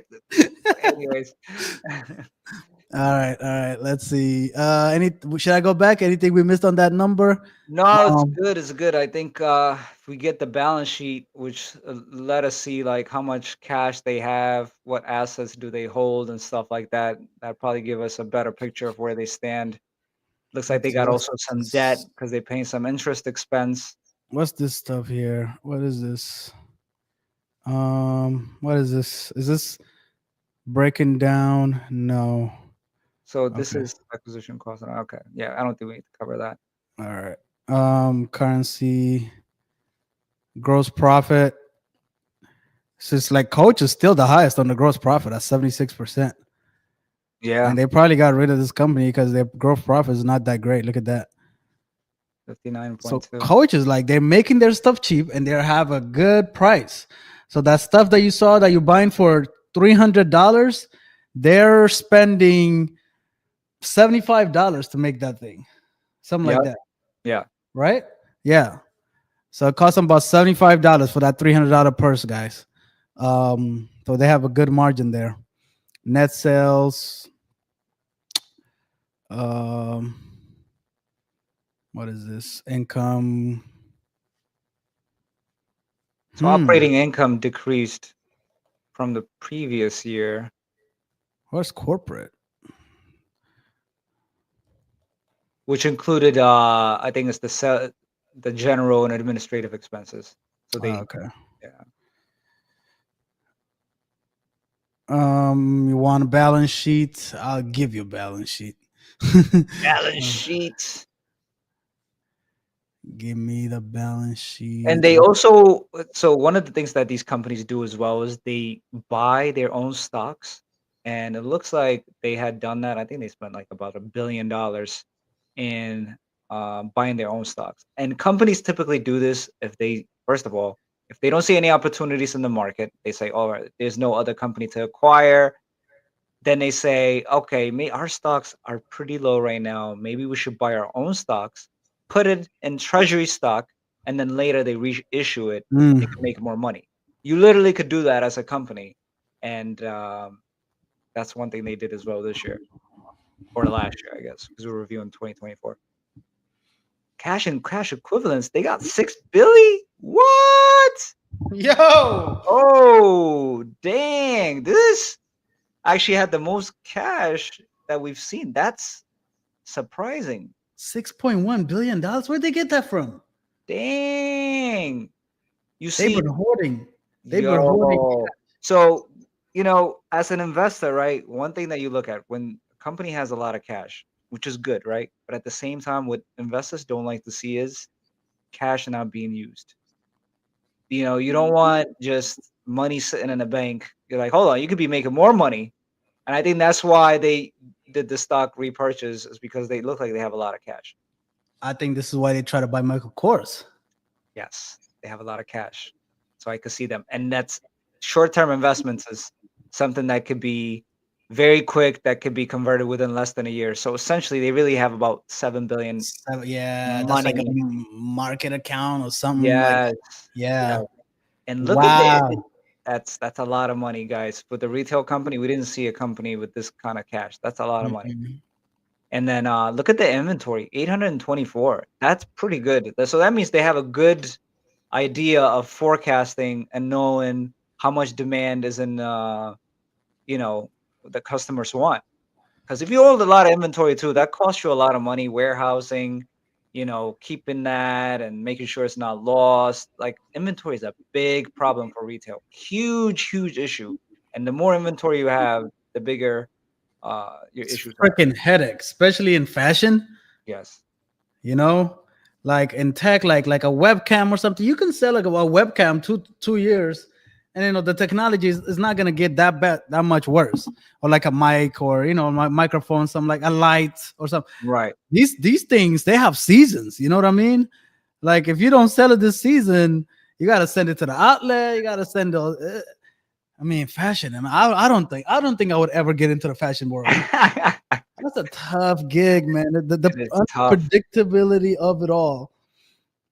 And we covered it at the beginning, guys. You know, they had really good success in early 2000, but then mid 2010 and stuff, they hit a low. And one of the biggest reason for that was they had too much inventory and they were selling stuff at a discount. And as a result of that, people were looking at it like, hey, this is not as exclusive as they thought it was. And then they had a huge decline, um, which actually reminds me of same thing that happened with Fubu. You remember Fubu had too much inventory and then they were selling at markdowns and then it lost that exclusivity Yeah, that it has. yeah. So they do a good job with inventories, guys. I wonder if there's like a good ratio of like inventory to revenue. You know what I mean? Like, what's is there? They You know what have I an mean? inventory. They have what's called the inventory turnover ratio, which looks Yeah, at inventory divided by net sales. Let me see how to do yeah, that. yeah, yeah. I want to know what's a good one and what's not, and see if they're in balance with it. That would be kind of cool to see, right? Yes. Um, let's see, guys. Prepaid expenses. So those are things that I've paid for. Wait, what is prepaid? Yeah, those are things that I paid for, right? That like it's like a future benefit. It's kind Yeah, of like yeah. I prepaid my rent or something like that, Yes, right? yes, yes. That you haven't realized within 1 year. Yes. Okay. Income tax receivable. So that must be some money that they are owed um from the government for. What? No, no, wait. No way. No freaking way. The government owes Coach $236 million. Yes, because sometimes also they could like amend their taxes and stuff like that, and then they could go back to previous years. In that case, they could um they could get money back. Yes. That's insane. How are we not like revolting? How is that a company that made like almost $1 billion in profit, is gonna get money from the government? How is that even possible? You got people suffering out here, struggling to make it, and then the government is gonna send this profitable, highly profitable company, which has $7 billion cash. They're gonna get $236 million. Yeah, because one thing with companies as well is when they have a net loss. Let's say you have a net loss this year, but last year you were profitable. You could carry that back to your previous year and say, "Hey, I overpaid my taxes last year. Let me carry this back." And then that's how they usually get this income tax. They could carry it back. Steve, Like just Steve, because you didn't make listen. enough money this year, you can't. Uh-huh. I love. Listen, I love you, my.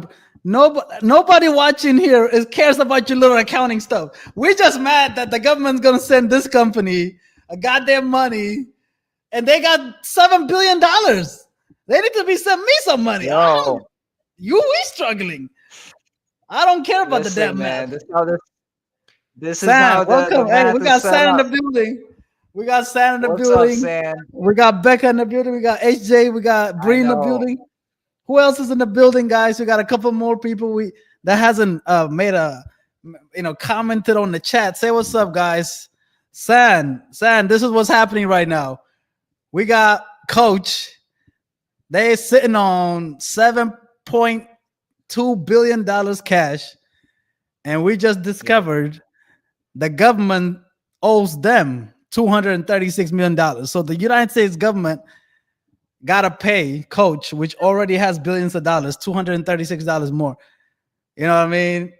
Sam, has the government ever sent you that kind of like, bro? This is crazy. Like, how is that even possible? Yes, yes. I don't know, man. Even Yep, Rebecca's that's like, how it's whoa, set that's up. crazy. I know, I know. Um, so they got property and equipment, 500 about. Man, I could hear myself. That's weird.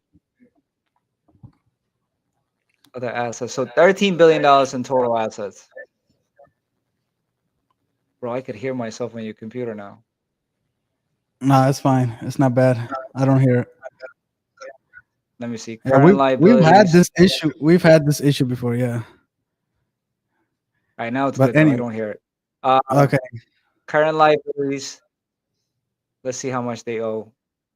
Oh, 452 oh, my million, bad. which is not a lot. No worries.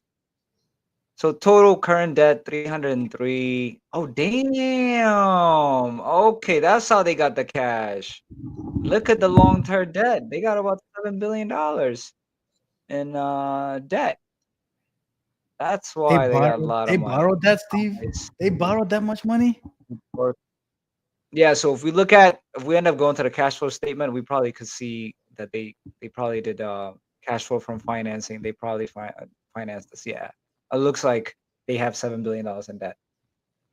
Well, I guess this could be over the years, right? It doesn't necessarily have to be this year. True. Yes, 100%. But Yeah. that makes them less favorable. I thought they had pure, $7 billion, and I didn't think their debt is gonna be almost equivalent to that. So that's not a good look. But Oh typically, shit. what you want to They look got at is lease. Look at the lease liabilities, 1.2 billion. lease liabilities. Yeah. So most of these companies that have storefronts, and we saw this also with Victoria's Secret, they have huge. You remember yesterday, Victoria's Secret also had very high long-term operating lease liabilities. This is essentially rent agreement Yeah. that they have Yep. for their stores. Hey, I mean, listen. If somebody let me borrow 6.9 billion, I'm out.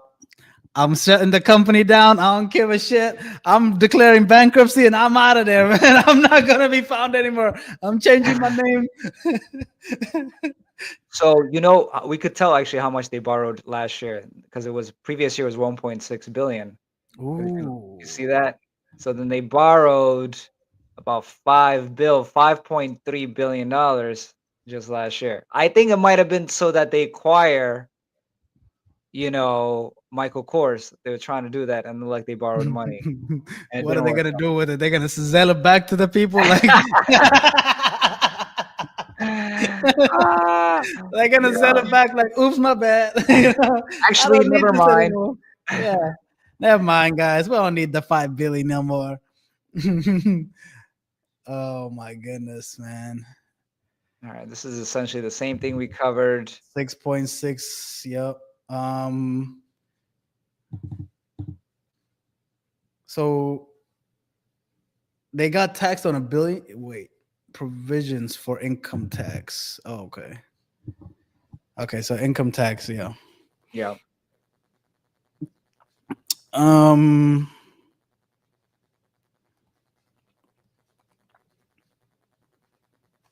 Stock or no, cash flow. This is what you're talking about. Yes. So operating activities is from your core activity, and then investing is things that you bought, and then financing would be, hey, you see this proceeds from issuance of debt. So they borrowed $6 billion in 2024. Wow. Borrowed 6 billion. I wonder who gave him that loan. So could either been from issuing bonds, or they could have borrowed straight from a bank or some type of financial institution. What is this called? Tapestry. Borrowed 6 bill in 2024. Who let them borrow that? I like to just see test AI all the time. Nah. Ooh. Okay, so they did issue some bonds, about 1.5 billion. Bank of America, JP Morgan, and Morgan Stanley were the lead managers of these bond offering. So, guys, when these big corporations need to borrow money, they go to like the banks and they let them go get the money for them. Yes, Yeah, and these how some of these banks make money with the fees that yes, they'll charge for issuing this bond. Now anybody can buy a bond, right, on an open market. Like I can own a piece of that bond, Well, how does that exactly Um, work? there are Um, sometimes restriction, but yeah, but most of the time, yeah, you can buy bonds. So so there's a check. stock market, guys, and there's also a bond market. A bond market is also huge. Mm. Uh, so yeah, you can sell through those and make money. So there you go, guys. That's how loan work. You don't go to, loandepot.com and put in an application. You have to go to Yeah, the bank. It's not like, you go to Amex and be like, hey, can I borrow a couple of thousand? It's not like that. That's not how it works with the corporations. but companies also have credit rating. So if you don't have good credit, you're gonna get denied or you're gonna get higher interest rate. Oh, let's see. What's Tapestry's credit rating? Let's see. Let's check their credit score, guys. Let's see how well they're doing. Steve, is that good? B is not that good. The way Oh, that it goes is triple A, double A, then it goes to triple B. the outlook was recently revised to stable from negative, according to investing.com and Yahoo Finance reports from December 2024. S&P raised their issuer credit rating on Tapestry to BBB from negative minus. Um, have a good ability to meet its financial, though it may be more susceptible to adverse effects of changes in economic conditions. Hmm.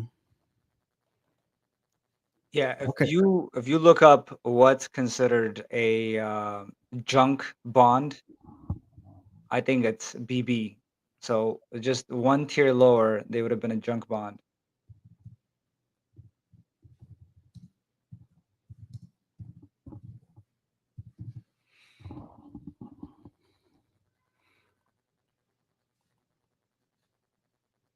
Ooh, you're right. Investment grade bonds have ratings of BBB minus or Mine, higher. yes. So this company is rated as triple B, which is just they're barely they're right there between junk and junk bonds are harder to sell, higher interest cost. So Coach might be flying high in the stock market, but their credit score is not that great. Yeah, so this is the 6 billion we're talking about. Tapestry redeemed 6.1 billion of notes around the same time, which was funded with cash on hand.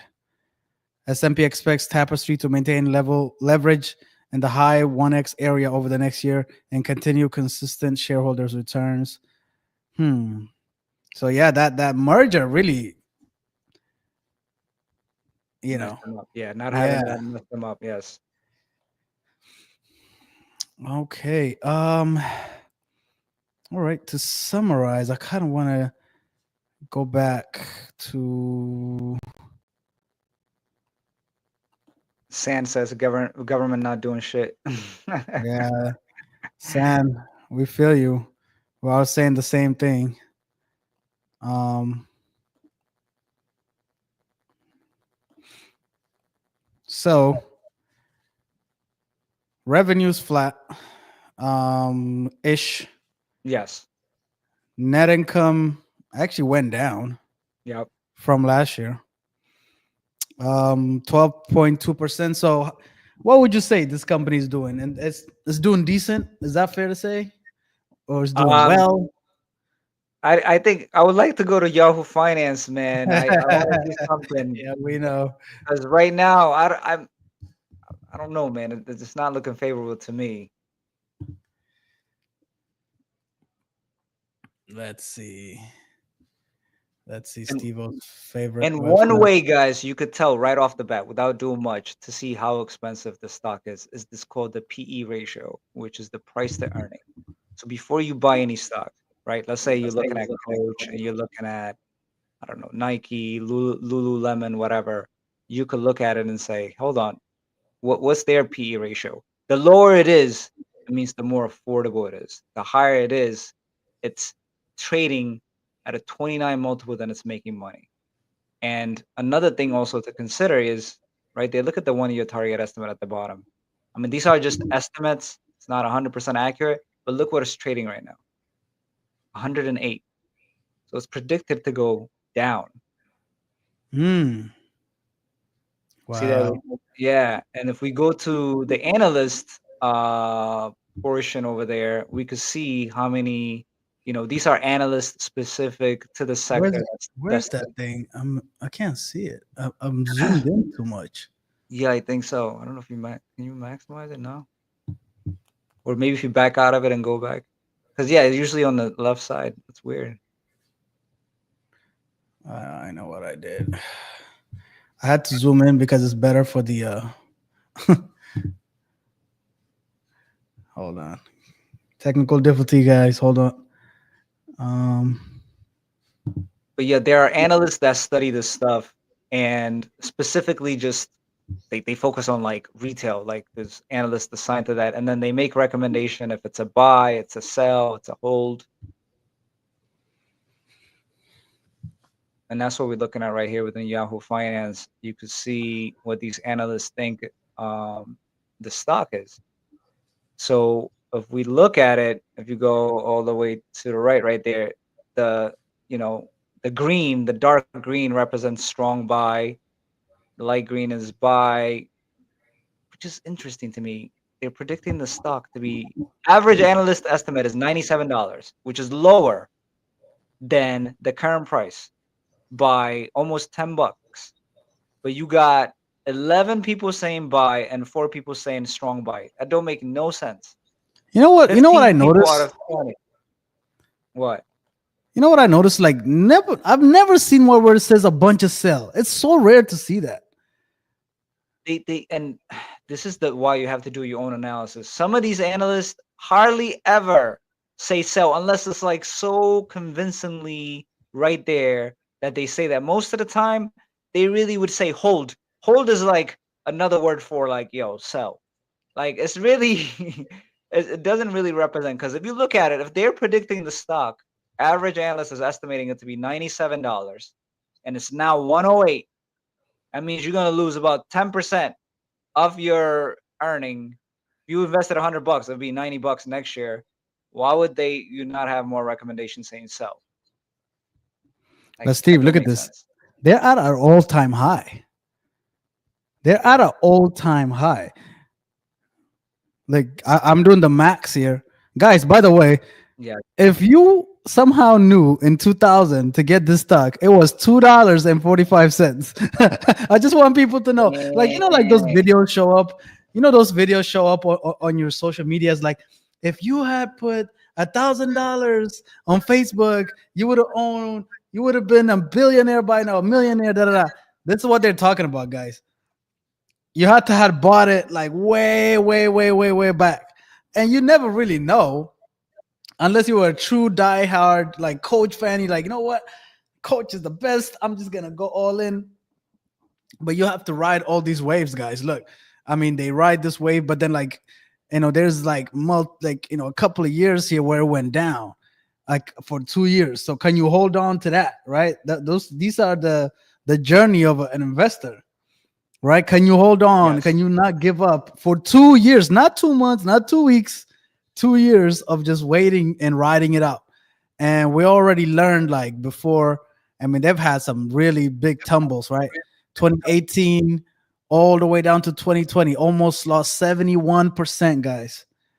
So can you wait those 2-3 years of holding on and losing 71% of your investment? So this is why they sort of recommend you do S&P and stuff like that and not pick one particular stock. It could be fun. You could feel vindicated when you get something right. Like, yeah, I did my analysis, I got it right in this, but it's a very, very speculative game, right, Steve? Even the best of them, No, even the 100%. best of Yes. them take big L's all the time. And so, like, those people that come on your social media and they're like, you come trade with me and you're gonna make money and I'm gonna send you signals and this and that. I'm not gonna tell you what to do, but it's a very, very tough game. Steve and I, both of us can show you big wins we've had in stock market. We could just take that snapshot and say, Right. bam, I did this stock 40%. Come buy my course. but we never show you the losses. They never show you their loss. If they don't show you their loss, you got to be very wary of this, right? Sorry going on A a rant, hundred but percent. No, yeah. 100%. And nothing is guaranteed. And looking at this company, man, I like the company, but as an investment, I would not invest in this company. That's a no for me. It's too overpriced. Yeah, it's overpriced. I think that's the biggest thing. They Yes. have some good numbers. They're doing all right. Um, but again, when you think about investing, there's a lot of people. There's a lot of stocks in the marketplace. So you're not just looking at Coach. You're looking at all these hundreds of stocks that's out there. We looked at Lululemon this week, right? Even Steve was very bullish on Victoria's Secret. Yes. So if he has 10,000, 5,000, he's looking at, well, I can give it to Coach, I could give it to Victoria's Secret, I could give it to Lulu. He's saying, I don't know, there's better options out there. It's not necessarily maybe a bad buy, but he don't Right. see a big win on it. Yes. You know, um, so that's kind of I think what you mean, Steve. And I think I kind of agree with you. Like when revenues are flat, it's kind of scary, right? Yes. And they're doing well in their growth margin. Their Yes. gross margin is good. Like everything is sort of in line. Like they're doing everything right. It's a well-oiled machine. It looks like. They sold this company. We'll see what that does. The next earning call is in August, somewhere in August. I would be very interested to see if anything changed from selling that company and not acquiring Michael Kors. I don't know if that affected them in any way, but it just seems like it's not growing. It's just been kind of stagnant. Like revenues kind of flat. It's just I don't know how do you attribute this big bump the last 5 years though on the stock. I mean, it's went up 700% the last 5 years. Yeah, it has. And I think, when you have as a company too, a lot of momentum, it looks like there was a turnaround, right? They had a slump and then they turn it around, and a lot of their customers are millennials and Gen Z, which have a long lifeline, right? Because these are younger consumers. They're going to be here for years. But however, on the other side of that, Generation Z and millennials also don't have big spending capacity. You know what I'm saying? The general consensus too now is consumer spending is down. People are not spending as much. And you're Yeah. also competing with big companies. Like we said, right? We're reviewing Louis Vuitton. They have 75 brands under them. They have all the major luxury brands. All the other company that we looked at, Capri, has Michael Kors, has Versace, Jimmy Choo's. And then here you have a Coach just with Kate Spade. You know what I'm saying? Like you are competing with these companies that have a lot of brands under them. And for you just to survive based on Generation Z and millennial spending is not going to get you to have tremendous success in the future. You're kind of a one-trick pony too, ain't it? It's just bags. Yes, yes, Yeah, it's yes, just bags and wallets, a little bit of shoes, a little bit of clothes. But I think we saw like 70 something percent was still handbags. yes. 76% or something like that. So you're kind of a one-trick pony, which is very tough. Um, and I think that's kind of why they're not seeing their revenue kind of grow. I don't understand the big crazy increase in their stock market. It's kind of crazy. The last 1 year, they went from $40 to $108. Right, right. What happened? Like I don't see anything crazy here. I think maybe a lot of people attributed them acquiring Michael Kors. Maybe that led to a lot of this high price because at this point, you're right. Like, there's nothing that we've seen in their annual statement that indicates like what's going on. Like flat sales for the past few years, gross profit margin, the same thing. Like, what are you doing that's so great? And now you have a lot of debt as well. Um, I so mean, yeah, look, actually, their profit went down the last like couple like it went from 936 to 816. That was a big drop right there. So all this happened between this and then this is not a big increase, 816 to 859. That's not a huge increase. We're not seeing anything crazy here. So it's like I don't know. I can't explain this stock bump here, Yeah. but it's the highest it's ever been. This is I this is never the like about 110, but this it says high. So you guys expecting this to go any higher? I don't know. It's kind of up in the air. Yeah, that's a little expensive for me, I would say. I echo the same. Man, I think we pretty much we broke this stuff down. I think we Um, did, guys. So what do you guys thought after this, guys? You still bullish or what's your thought on Coach?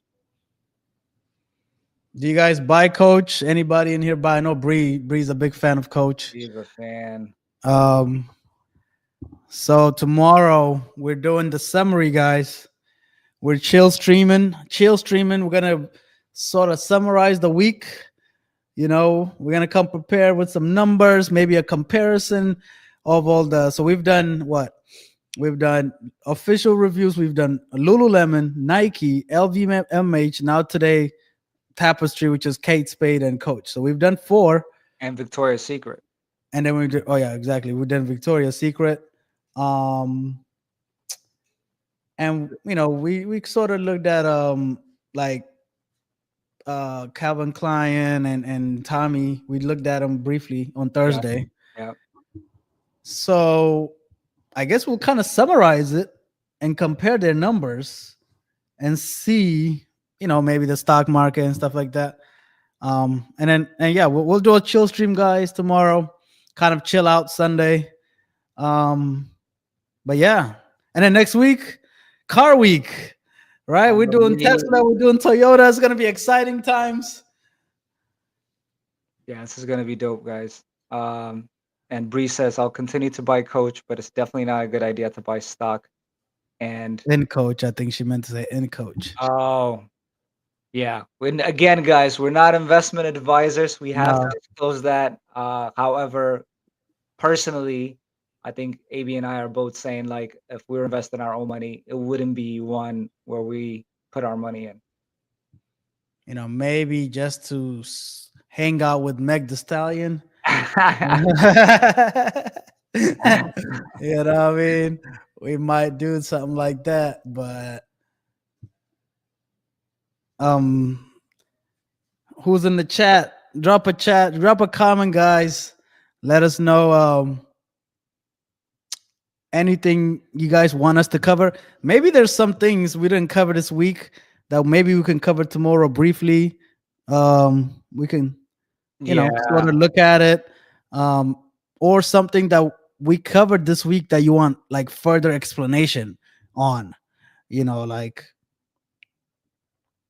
is it, stock stuff, revenue, what does it mean? How do I check stocks? We can even go into that. It's sort of like an open forum Q&A type thing. So we definitely want a lot of viewer participation tomorrow because we're kind of freestyling it, open forum type.